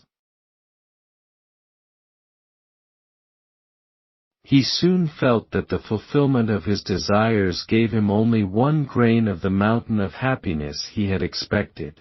This fulfillment showed him the eternal error men make in imagining that their happiness depends on the realization of their desires. Ah, if everyone was as sensitive as you. There's no girl who hasn't gone through that. And it's all so unimportant. People of limited intelligence are fond of talking about these days. imagining that they have discovered and appraised the peculiarities of these days and that human nature changes with the times. The possibility of killing oneself is a safety valve. Having it, man has no right to say life is unbearable. Writing laws is easy, but governing is difficult. Music is the shorthand of emotion. Anything is better than lies and deceit. Rest, nature, books, music, such is my idea of happiness. Music makes me forget myself, my true condition. It carries me off into another state of being, one that isn't my own. To say that you can love one person all your life is just like saying that one candle will continue burning as long as you live. In the midst of winter, I find within me the invisible summer. Life consists in penetrating the unknown, and fashioning our actions in accord with the new knowledge thus acquired. They've got no idea what happiness is. They don't know that without this love there is no happiness or unhappiness. For us there is no life. The whole world is divided for me into two parts. One is she, and there is all happiness, hope, light. The other is where she is not, and there is dejection and darkness. True science investigates and brings to human perception such truths and such knowledge as the people of a given time and society consider most important. Art transmits these truths from the region of perception to the region of emotion. Death destroys the body, as the scaffolding is destroyed after the building is up and finished. And he whose building is up rejoices at the destruction of the scaffolding and of the body. If you make it a habit not to blame others, you will feel the growth of the ability to love in your soul, and you will see the growth of goodness in your life. Everything intelligent is so boring. Everything ends in death, everything. Death is terrible. He looked at her as a man looks at a faded flower he has gathered, with difficulty recognizing in it the beauty for which he picked and ruined it. And in spite of this he felt that then, when his love was stronger, he could, if he had greatly wished it, have torn that love out of his heart. But now when as at that moment it seemed to him he felt no love for her, he knew that what bound him to her could not be broken. To educate the peasantry, 3 things are needed: schools, schools, and schools. If you want to be happy, be happy. I feel that I am entitled to my share of light-heartedness, and there is nothing wrong with enjoying oneself simply, like a boy. Human science fragments everything in order to understand it, kills everything in order to examine it. The vocation of every man and woman is to serve other people. The truth is that the state is a conspiracy designed not only to exploit, but above all to corrupt its citizens. Henceforth, I shall never serve any government anywhere. Human love serves to love those dear to us, but to love one's enemies we need divine love. For man to be able to live he must either not see the infinite, or have such an explanation of the meaning of life as will connect the finite with the infinite. Drama, instead of telling us the whole of a man's life, must place him in such a situation, tie such a knot, that when it is untied, the whole man is visible. If you look for perfection, you'll never be content. Art lifts man from his personal life into the universal life. Each time of life has its own kind of love. Darkness had fallen upon everything for him, but just because of this darkness he felt that the one guiding clue in the darkness was his work, and he clutched it and clung to it with all his strength. I simply want to live, to cause no evil to anyone but myself. Music is the shorthand of emotion. Emotions, which let themselves be described in words with such difficulty, are directly conveyed to man in music, and in that is its power and significance. I am always with myself, and it is I who am my tormentor. Let us forgive each other, only then will we live in peace. Music is love in search of a voice. Art is not, as the metaphysicians say, the manifestation of some mysterious idea of beauty or God.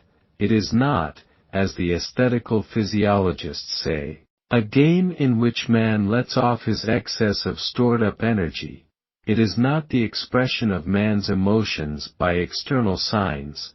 It is not the production of pleasing objects, and, above all, it is not pleasure, but it is a means of union among men, joining them together in the same feelings, and indispensable for the life and progress toward well-being of individuals and of humanity. By words one transmits thoughts to another, by means of art, one transmits feelings. He stepped down, avoiding any long look at her as one avoids long looks at the sun, but seeing her as one sees the sun, without looking. He had heard that women often love plain ordinary men, but he did not believe it, because he judged by himself and he could only love beautiful, mysterious, exceptional women. In order to correctly define art, it is necessary, first of all, to cease to consider it as a means to pleasure and consider it as one of the conditions of human life. Reflecting on it in this way, we cannot fail to observe that art is one of the means of effective communication between people. And the angel said, I have learned that every man lives not through care of himself, but by love. As long as there are slaughterhouses there will always be battlefields. The essence of any religion lies solely in the answer to the question, Why do I exist? And what is my relationship to the infinite universe that surrounds me? It is impossible for there to be a person with no religion, i.e., without any kind of relationship to the world, as it is for there to be a person without a heart. He may not know that he has a religion, just as a person may not know that he has a heart, but it is no more possible for a person to exist without a religion than without a heart. Rivers are places that renew our spirit, connect us with our past, and link us directly with the flow and rhythm of the natural world. You will die and it will all be over. You will die and find out everything or cease asking. For a few seconds they looked silently into each other's eyes, and the distant and impossible suddenly became near, possible, and inevitable. Everything comes in time to him who knows how to wait. He looked at her as a man might look at a faded flower he had plucked, in which it was difficult for him to trace the beauty that had made him pick and so destroy it. To us, it is incomprehensible that millions of Christian men killed and tortured each other because Napoleon was ambitious or Alexander was firm, or because England's policy was astute or the Duke of Oldenburg was wronged. We cannot grasp what connection such circumstances have with the actual fact of slaughter and violence. Why? Because the Duke was wronged. Thousands of men from the other side of Europe killed and ruined the people of Smolensk and Moscow and were killed by them. But every acquisition that is disproportionate to the labor spent on it is dishonest. Art is a microscope which the artist fixes on the secrets of his soul, and shows to people these secrets which are common to all. Every heart has its own skeletons. Perhaps it is even more important to know what one should not think about than what one should think about. The artist of the future will live the ordinary life of a human being, earning his living by some kind of labor. He will strive to give the fruit of that supreme spiritual force which passes through him to the greatest number of people, because this conveying of the feelings that have been born in him to the greatest number of people is his joy and his reward. The artist of the future will not even understand how it is possible for an artist, whose joy consists in the widest dissemination of his works, to give these works only in exchange for a certain payment. If I had any doubts at all about the justice of my dislike for Shakespeare, that doubt vanished completely. What a crude, immoral, vulgar, and senseless work Hamlet is. The whole thing is based on pagan vengeance. The only aim is to gather together as many effects as possible. There is no rhyme or reason about it. The best method for a given teacher is the one which is most familiar to the teacher. I have discovered nothing. I have only found out what I knew. I understand the force that in the past gave me life, and now too gives me life. I have been set free from falsity, I have found the master. Life is fragile and absurd. The idea shared by many that life is a vale of tears is just as false as the idea shared by the great majority, the idea to which youth and health and riches incline you, that life is a place of entertainment. The hero of my tale, whom I love with all the power of my soul, whom I have tried to portray in all his beauty, who has been, is, and will be beautiful, is truth. Honest work is much better than a mansion. I felt a wish never to leave that room, a wish that dawn might never come, that my present frame of mind might never change. It is easier to produce 10 volumes of philosophical writings than to put one principle into practice. The recognition of the sanctity of the life of every man is the first and only basis of all morality. But our idea is that the wolves should be fed and the sheep kept safe. Just imagine that the purpose of life is happiness only, then life becomes a cruel and senseless thing. You have to embrace what the wisdom of humanity, your intellect and your heart tell you, that the meaning of life is to serve the force that sent you into the world, then life becomes a joy. Patriotism in its simplest, clearest, and most indubitable meaning is nothing but an instrument for the attainment of the government's ambitious and mercenary aims, and a renunciation of human dignity, common sense, and conscience by the governed, and a slavish submission to those who hold power. That is what is really preached wherever patriotism is championed. Patriotism is slavery.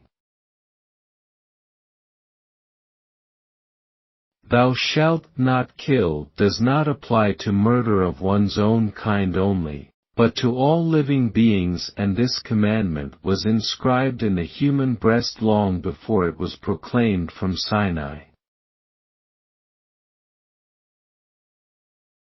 Where there is love, there is God also.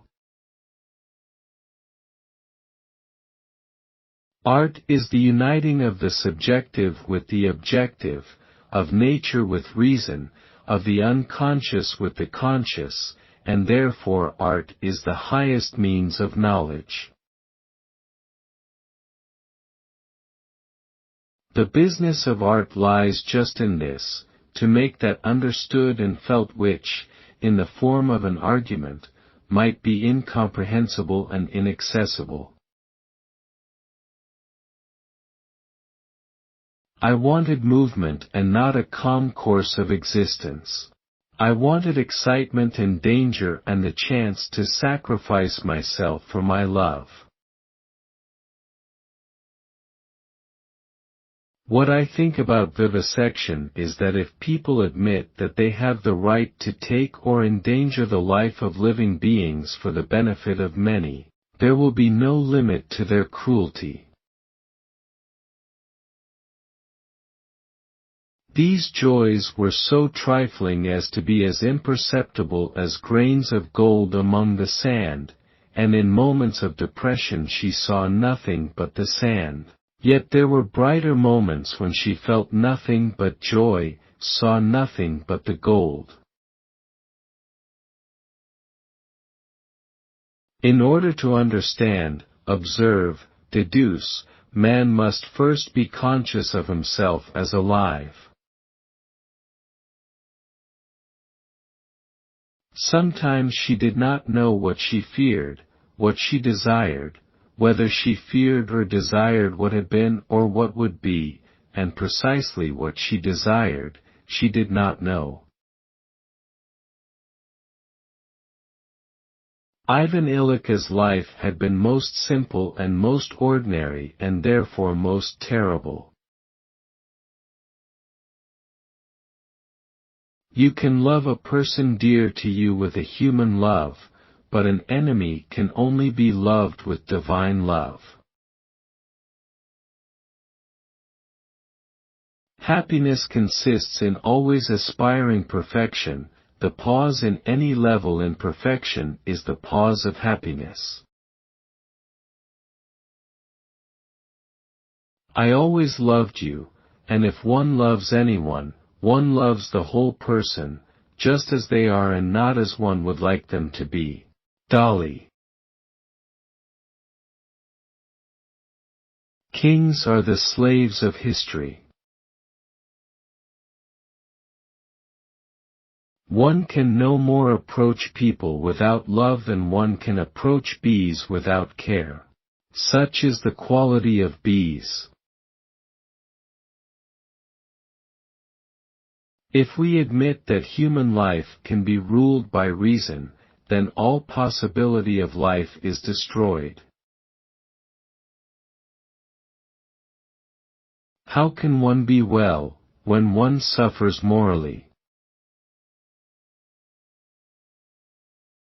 Everything I know because of love. We are asleep until we fall in love.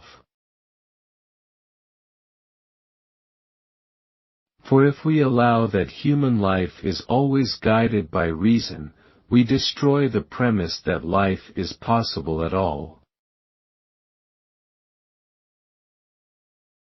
Every man and every living creature has a sacred right to the gladness of springtime. He liked fishing and seemed to take pride in being able to like such a stupid occupation. Pierre was right when he said that one must believe in the possibility of happiness in order to be happy, and I now believe in it. Let the dead bury the dead, but while I'm alive, I must live and be happy. What is the cause of historical events? Power. What is power? Power is the sum total of wills transferred to one person. On what condition are the wills the masses transferred to one person? On condition that the person express the will of the whole people. That is, power is power. That is, power is a word the meaning of which we do not understand. Respect was invented to cover the empty place where love should be. There are as many loves as there are hearts. It's all God's will. You can die in your sleep, and God can spare you in battle. Is it really possible to tell someone else what one feels? One can live magnificently in this world if one knows how to work and how to love. There are such repulsive faces in the world. Doctoring her seemed to her as absurd as putting together the pieces of a broken vase. Her heart was broken. Why would they try to cure her with pills and powders? The epitaph that I would write for history would say, I conceal nothing. It is not enough not to lie. One should strive not to lie in a negative sense by remaining silent. There can be no peace for us, only misery, and the greatest happiness. She had no need to ask why he had come.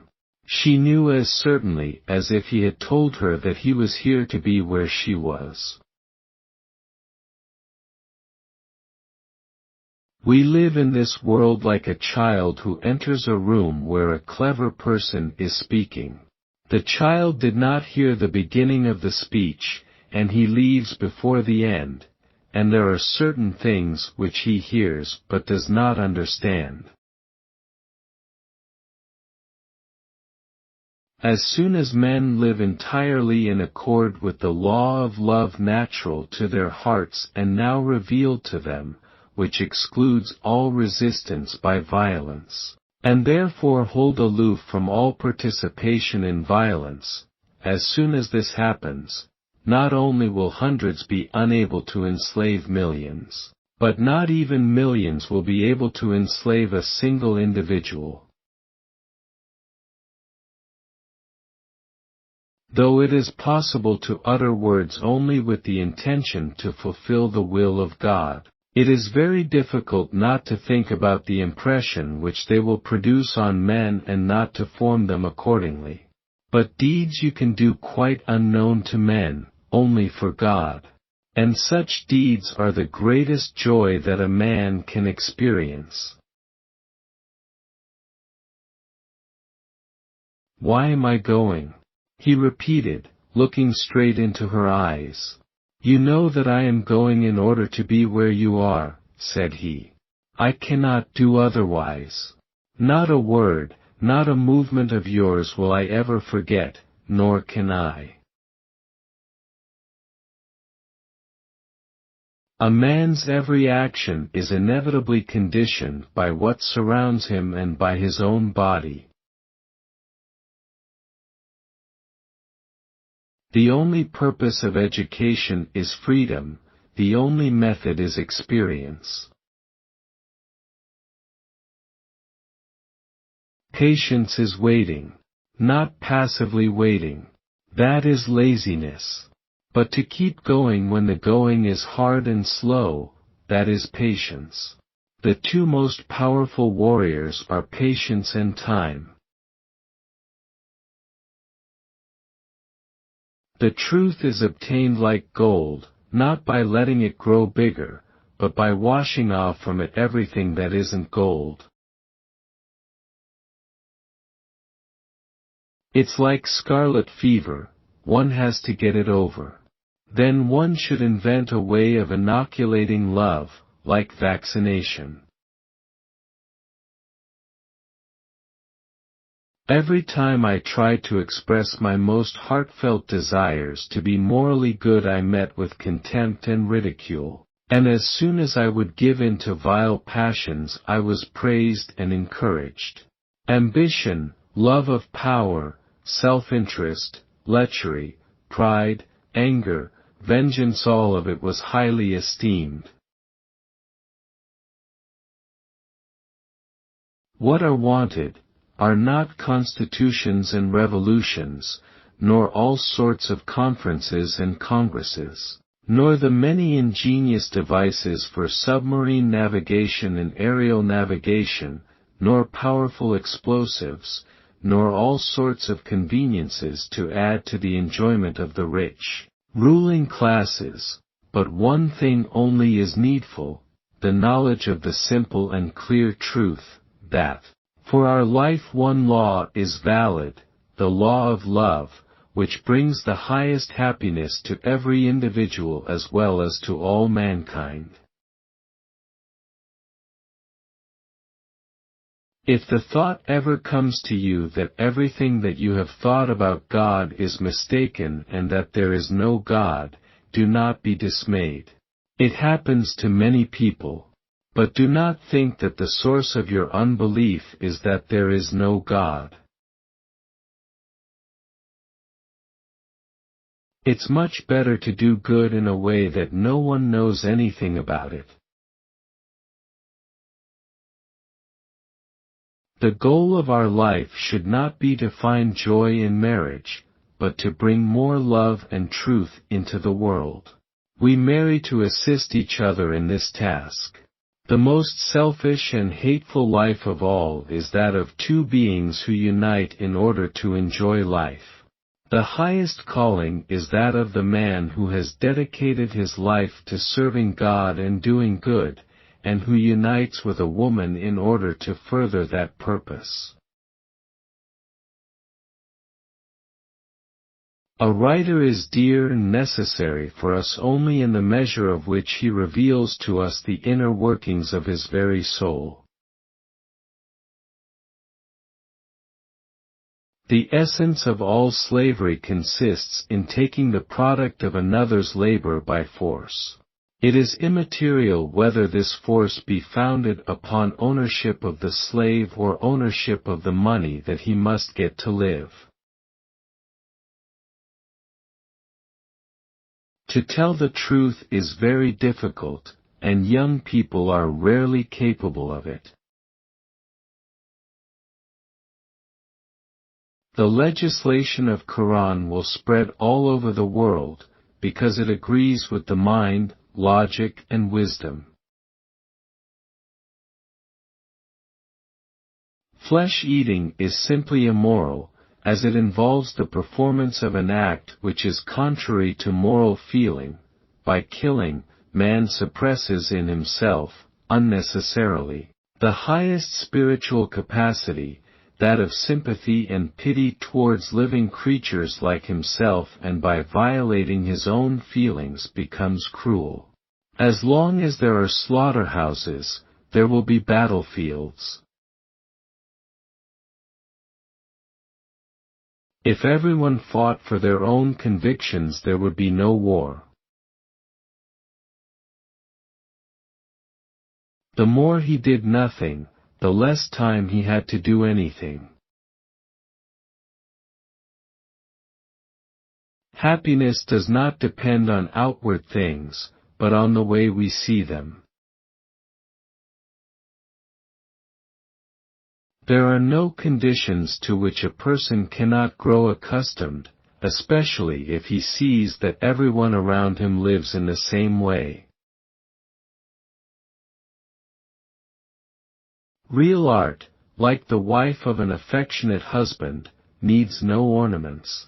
But counterfeit art, like a prostitute, must always be decked out. The cause of production of real art is the artist's inner need to express a feeling that has accumulated. The cause of counterfeit art, as of prostitution, is gain. The consequence of true art is the introduction of a new feeling into the intercourse of life. The consequences of counterfeit art are the perversion of man, pleasure which never satisfies, and the weakening of man's spiritual strength. Memento mori, remember death. These are important words. If we kept in mind that we will soon inevitably die, our lives would be completely different. If a person knows that he will die in a half hour, he certainly will not bother doing trivial, stupid, or, especially, bad things during this half hour. Perhaps you have half a century before you die. What makes this any different from a half hour?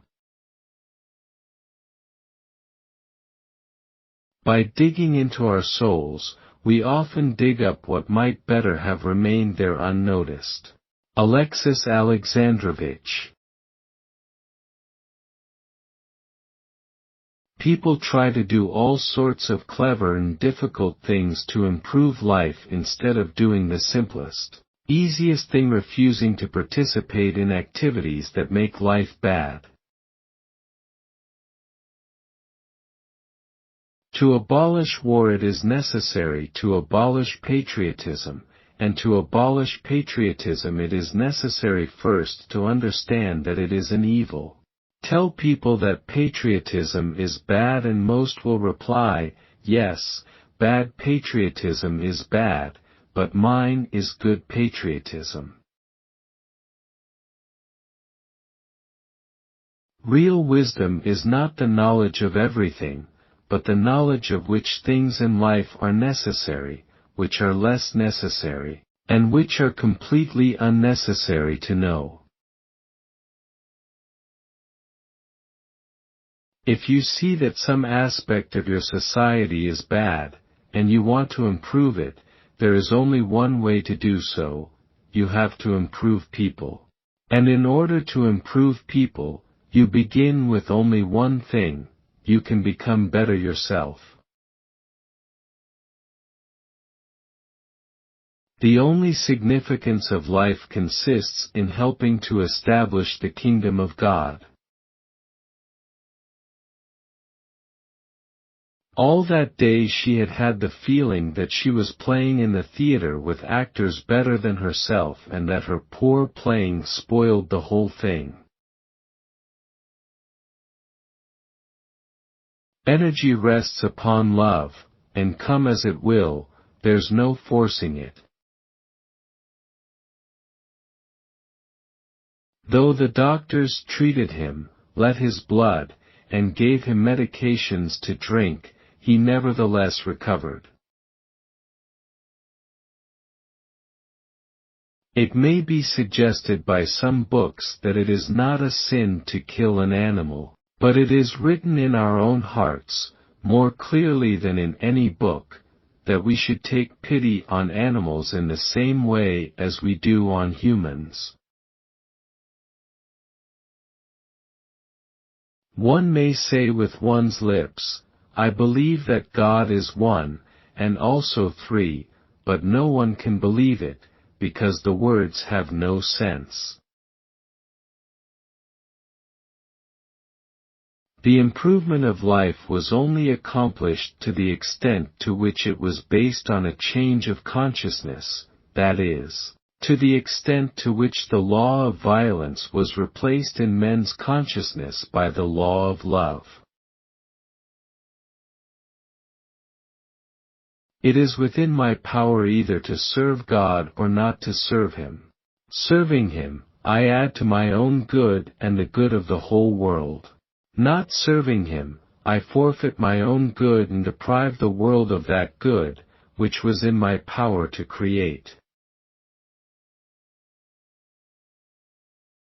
I know that most men, including those at ease with problems of the greatest complexity, can seldom accept even the simplest and most obvious truth if it be such as would oblige them to admit the falsity of conclusions which they have delighted in explaining to colleagues, which they have proudly taught to others, and which they have woven, thread by thread, into the fabric of their lives. Love is God, and to die means that I, a particle of love, shall return to the general and eternal source. There can be only one permanent revolution, a moral one, the regeneration of the inner man. We spend our lives trying to unlock the mystery of the universe, but there was a Turkish prisoner, Baha'u'llah, in Akka, Palestine, who had the key. It is by those who have suffered that the world has been advanced. What is bad? What is good? What should one love, what hate? Why live, and what am I? What is lie, what is death? What power rules over everything? He asked himself. And there was no answer to any of these questions except one, which was not logical and was not at all an answer to these questions. This answer was, you will die and everything will end. You will die and learn everything or stop asking. Where there is a man who does not labor because another is compelled to work for him, there slavery is. Many people have ideas on how others should change. Few people have ideas on how they should change. Love does not exist. There exists the physical need for intercourse, and the rational need for a mate in life. If, then, I were asked for the most important advice I could give, that which I consider to be the most useful to the men of our century, I should simply say, in the name of God, stop a moment, cease your work, look around you. Governments not only are not necessary, but are harmful and most highly immoral institutions. Pure and complete sorrow is as impossible as pure and complete joy.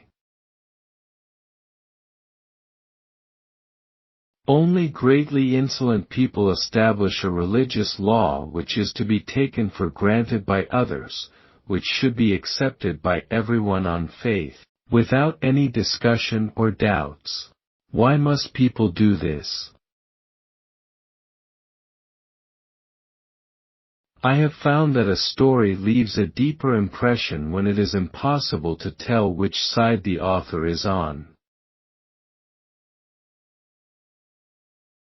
Understand then, all of you, especially the young, that to want to impose an imaginary state of government on others by violence is not only a vulgar superstition, but even a criminal work. Understand that this work, far from assuring the well-being of humanity, is only a lie, a more or less unconscious hypocrisy, camouflaging the lowest passions we possess. If goodness has causes, it is not goodness; if it has effects, a reward, it is not goodness either. So goodness is outside the chain of cause and effect. Am I mad, to see what others do not see, or are they mad who are responsible for all that I am seeing? Vegetarianism serves as the criterion by which we know that the pursuit of moral perfection on the part of humanity is genuine and sincere. In the best, the friendliest and simplest relations, flattery or praise is necessary, just as grease is necessary to keep wheels turning. The best stories don't come from good versus bad, but good versus good. Science is meaningless because it gives no answer to our question, the only question important for us: what shall we do and how shall we live? A battle is won by him who is firmly resolved to win it. The more we live by our intellect, the less we understand the meaning of life.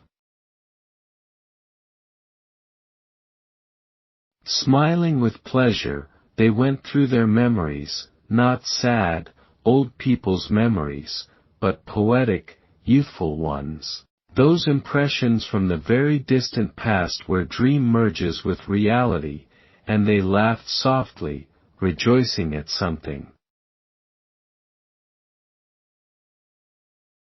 The anarchists are right in everything, in the negation of the existing order, and in the assertion that, without authority, there could not be worse violence than that of authority under existing conditions. They are mistaken only in thinking that anarchy can be instituted by a revolution. To establish anarchy, anarchy will be instituted. But it will be instituted only by there being more and more people who do not require protection from governmental power, and by there being more and more people who will be ashamed of applying this power. Man must not check reason by tradition, but contrariwise, must check tradition by reason. Because of the self-confidence with which he had spoken, no one could tell whether what he said was very clever or very stupid. And not only the pride of intellect, but the stupidity of intellect. And, above all, the dishonesty, yes, the dishonesty of intellect. Yes, indeed, the dishonesty and trickery of intellect. The only absolute knowledge attainable by man is that life is meaningless. Friends we shall never be, you know that yourself. Whether we shall be the happiest or the wretchedest of people, that's in your hands. A monkey was carrying 2 handfuls of peas. One little pea dropped out. He tried to pick it up, and split 20. He tried to pick up the 20, and split them all. Then he lost his temper, scattered the peas in all directions and ran away. It is possible to live only as long as life intoxicates us. Once we are sober we cannot help seeing that it is all a delusion, a stupid delusion. In order to obtain and hold power, a man must love it. Rummaging in our souls, we often dig up something that ought to have lain there unnoticed. The idea of beauty is the fundamental idea of everything. In the world we see only distortions of the fundamental idea, but art, by imagination, may lift itself to the height of this idea. Art is therefore akin to creation. We can know only that we know nothing. And that is the highest degree of human wisdom. I don't allow myself to doubt myself even for a moment. All the girls in the world were divided into 2 classes. One class included all the girls in the world except her, and they had all the usual human feelings and were very ordinary girls, while the other class, herself alone, had no weaknesses and was superior to all humanity. People jump back and forth in pursuit of pleasures only because they see the emptiness of their lives more clearly than they do the emptiness of whichever new entertainment attracts them. He stepped down, trying not to look long at her, as if she were the sun, yet he saw her, like the sun, even without looking. The pleasure lies not in discovering truth, but in searching for it. They ought to find out how to vaccinate for love, like smallpox. It is amazing how complete is the delusion that beauty is goodness. A handsome woman talks nonsense. You listen and hear not nonsense but cleverness. She says and does horrid things, and you see only charm. And if a handsome woman does not say stupid or horrid things, you at once persuade yourself that she is wonderfully clever and moral. Life could be limitless joy, if we would only take it for what it is, in the way it is given to us. It is not enough to be a hard-working person. Think, what do you work at? All great literature is one of 2 stories. A man goes on a journey or a stranger comes to town. She smiled at him, and at her own fears. A man on a 1,000-mile walk has to forget his goal and say to himself every morning, "Today I'm going to cover 25 miles and then rest up and sleep." The most mentally deranged people are certainly those who see in others indications of insanity they do not notice in themselves. Happiness consists of living each day as if it were the first day of your honeymoon and the last day of your vacation. You consider war to be inevitable. Very good. Let everyone who advocates war be enrolled in a special regiment of advance guards, for the front of every storm, of every attack, to lead them all. Every lie is a poison, there are no harmless lies. Only the truth is safe. Only the truth gives me consolation, it is the one unbreakable diamond. So remember, great achievements take time, there is no overnight success. In a writer there must always be two people, the writer and the critic. The feeling of patriotism, it is an immoral feeling because, instead of confessing himself a son of God, or even a free man guided by his own reason, each man under the influence of patriotism confesses himself the son of his fatherland and the slave of his government, and commits actions contrary to his reason and conscience.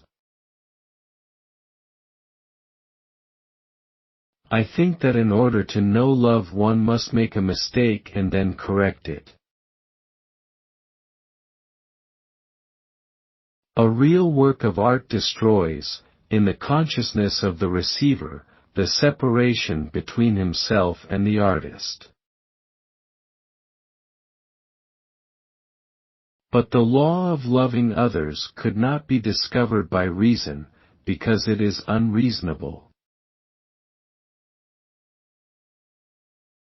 There are two gods, there is the God that people generally believe in, a God who has to serve them. This God does not exist. But the God whom people forget, the God whom we all have to serve, exists, and is the prime cause of our existence and of all that we perceive. Everything comes in time to him who knows how to wait.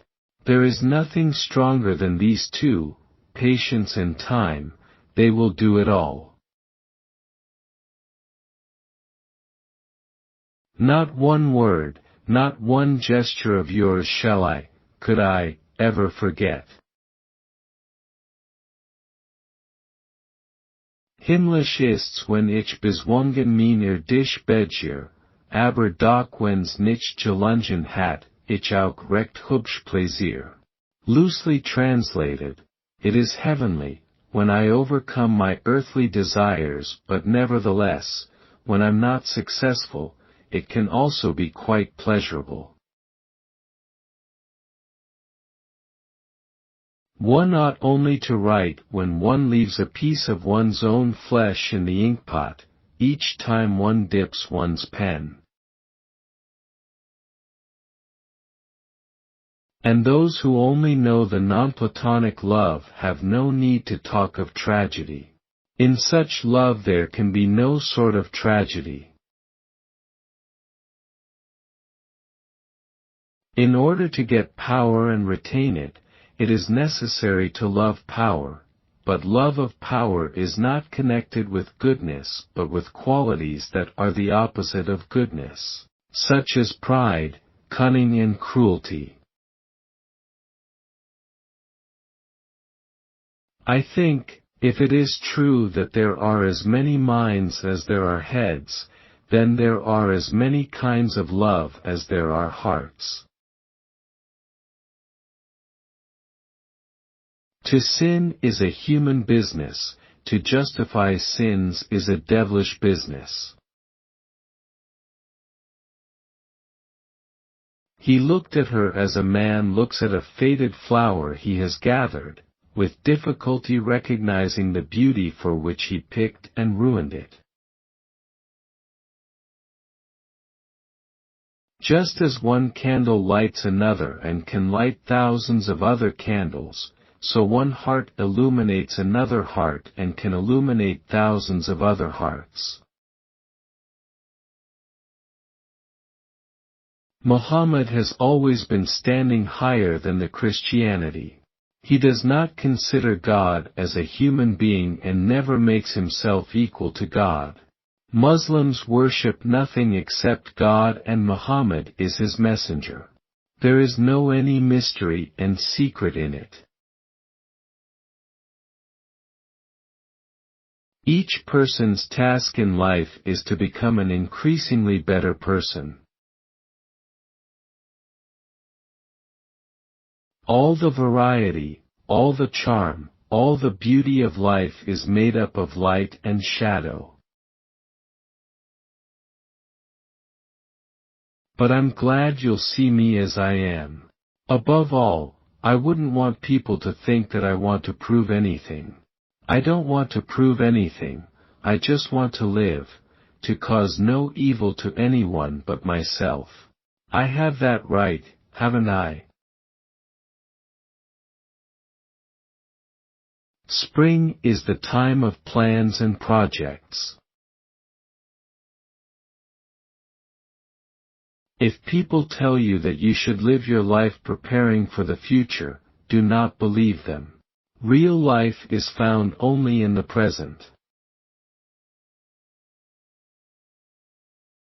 Hypocrisy in anything whatever may deceive the cleverest and most penetrating man, but the least wide-awake of children recognizes it, and is revolted by it, however ingeniously it may be disguised.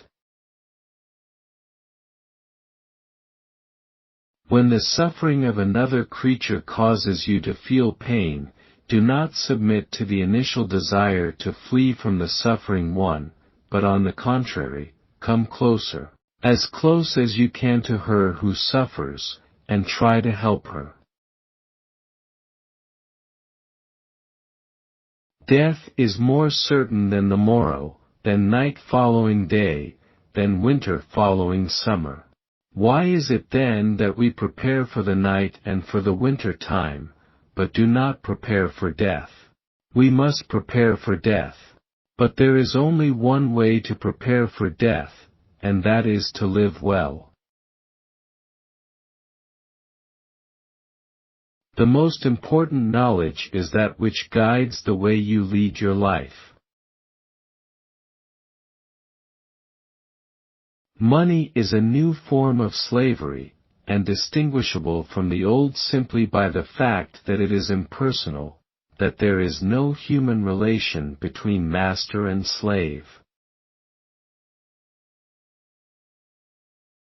He felt now that he was not simply close to her, but that he did not know where he ended and she began. If he be really and seriously seeking to live a good life, the first thing from which he will abstain will always be the use of animal food, because its use is simply immoral, as it involves the performance of an act which is contrary to the moral feeling, killing. A person who has spoiled his stomach will criticize his meal saying that the food is bad. The same thing happens with people who are not satisfied with their lives. Only people who are capable of loving strongly can also suffer great sorrow, but this same necessity of loving serves to counteract their grief and heals them. Happiness is pleasure without regret. Be bad, but at least don't be a liar, a deceiver. If you no longer believe in the God in whom you believed in before, this comes from the fact that there was something wrong with your belief, and you must strive to understand better that which you call God. It's too easy to criticize a man when he's out of favor, and to make him shoulder the blame for everybody else's mistakes. Boredom, the desire for desires. Everything depends on upbringing. A man is like a fraction whose numerator is what he is and whose denominator is what he thinks of himself. The larger the denominator, the smaller the fraction. The great tragedy of atheists is that they walk through this world and have no one to thank. A quiet, secluded life in the country, with the possibility of being useful to people to whom it is easy to do good, and who are not accustomed to have it done to them. Then work which one hopes may be of some use, then rest, nature, books, music, love for one's neighbor, such is my idea of happiness. Nothing is so necessary for a young man as the company of intelligent women. The struggle with evil by means of violence is the same as an attempt to stop a cloud, in order that there may be no rain. Freethinkers are those who are willing to use their minds without prejudice and without fearing to understand things that clash with their own customs, privileges, or beliefs. This state of mind is not common, but it is essential for right thinking. Happiness is in your ability to love others. The strongest of all warriors are these two, time and patience. When you love someone, you love the person as they are, and not as you'd like them to be. Something magical has happened to me, like a dream when one feels frightened and creepy, and suddenly wakes up to the knowledge that no such terrors exist. I have wakened up. Christian love comes from the understanding that there is a unity of divine origins in oneself and in other people, and not only in people, but in all living things. History, that is to say, the unconscious, universal life of humanity, in the aggregate, every moment profits by the life of kings for itself, as an instrument for the accomplishment of its own ends. Seize the moments of happiness, love and be loved. That is the only reality in the world, all else is folly.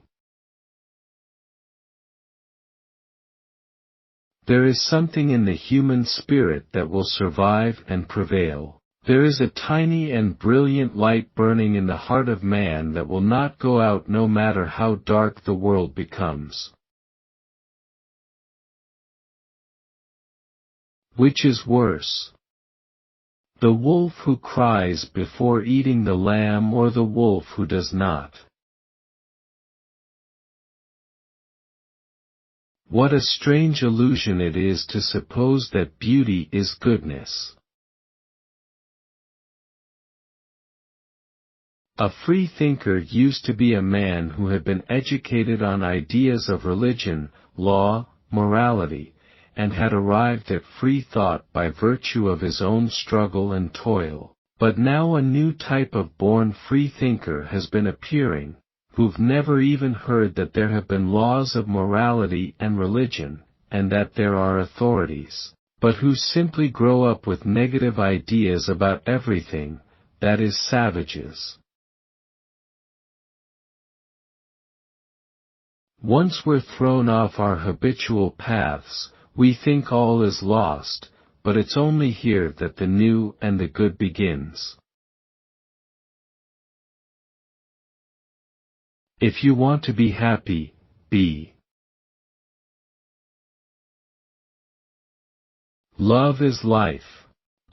Everything that I understand only because I love. Everything exists, only because I love. Everything is united by it alone. Love is God, and to die means that I, a particle of love, shall return to the general and eternal source. Men pray to the Almighty to relieve poverty. But poverty comes not from God's laws. It is blasphemy of the worst kind to say that. Poverty comes from man's injustice to his fellow man. The key to success in life is using the good thoughts of wise people. Wrong does not cease to be wrong because the majority share in it. The most difficult subjects can be explained to the most slow-witted man if he has not formed any idea of them already, but the simplest thing cannot be made clear to the most intelligent man if he is firmly persuaded that he knows already, without a shadow of doubt, what is laid before him. It is not beauty that endears, it's love that makes us see beauty. Love alone is the only reasonable activity or pursuit of humankind. Our love not only annihilates our fear of meaninglessness but empowers us to seek the happiness of others. And this indeed is our greatest happiness. What counts in making a happy marriage is not so much how compatible you are but how you deal with incompatibility. Everyone wants to change the world, but nobody wants to change himself. An arrogant person considers himself perfect. This is the chief harm of arrogance. It interferes with a person's main task in life, becoming a better person. My piece of bread only belongs to me when I know that everyone else has a share, and that no one starves while I eat. The whole trouble lies in that people think that there are conditions excluding the necessity of love in their intercourse with man, but such conditions do not exist. Things may be treated without love, one may chop wood, make bricks, forge iron without love, but one can no more deal with people without love than one can handle bees without care.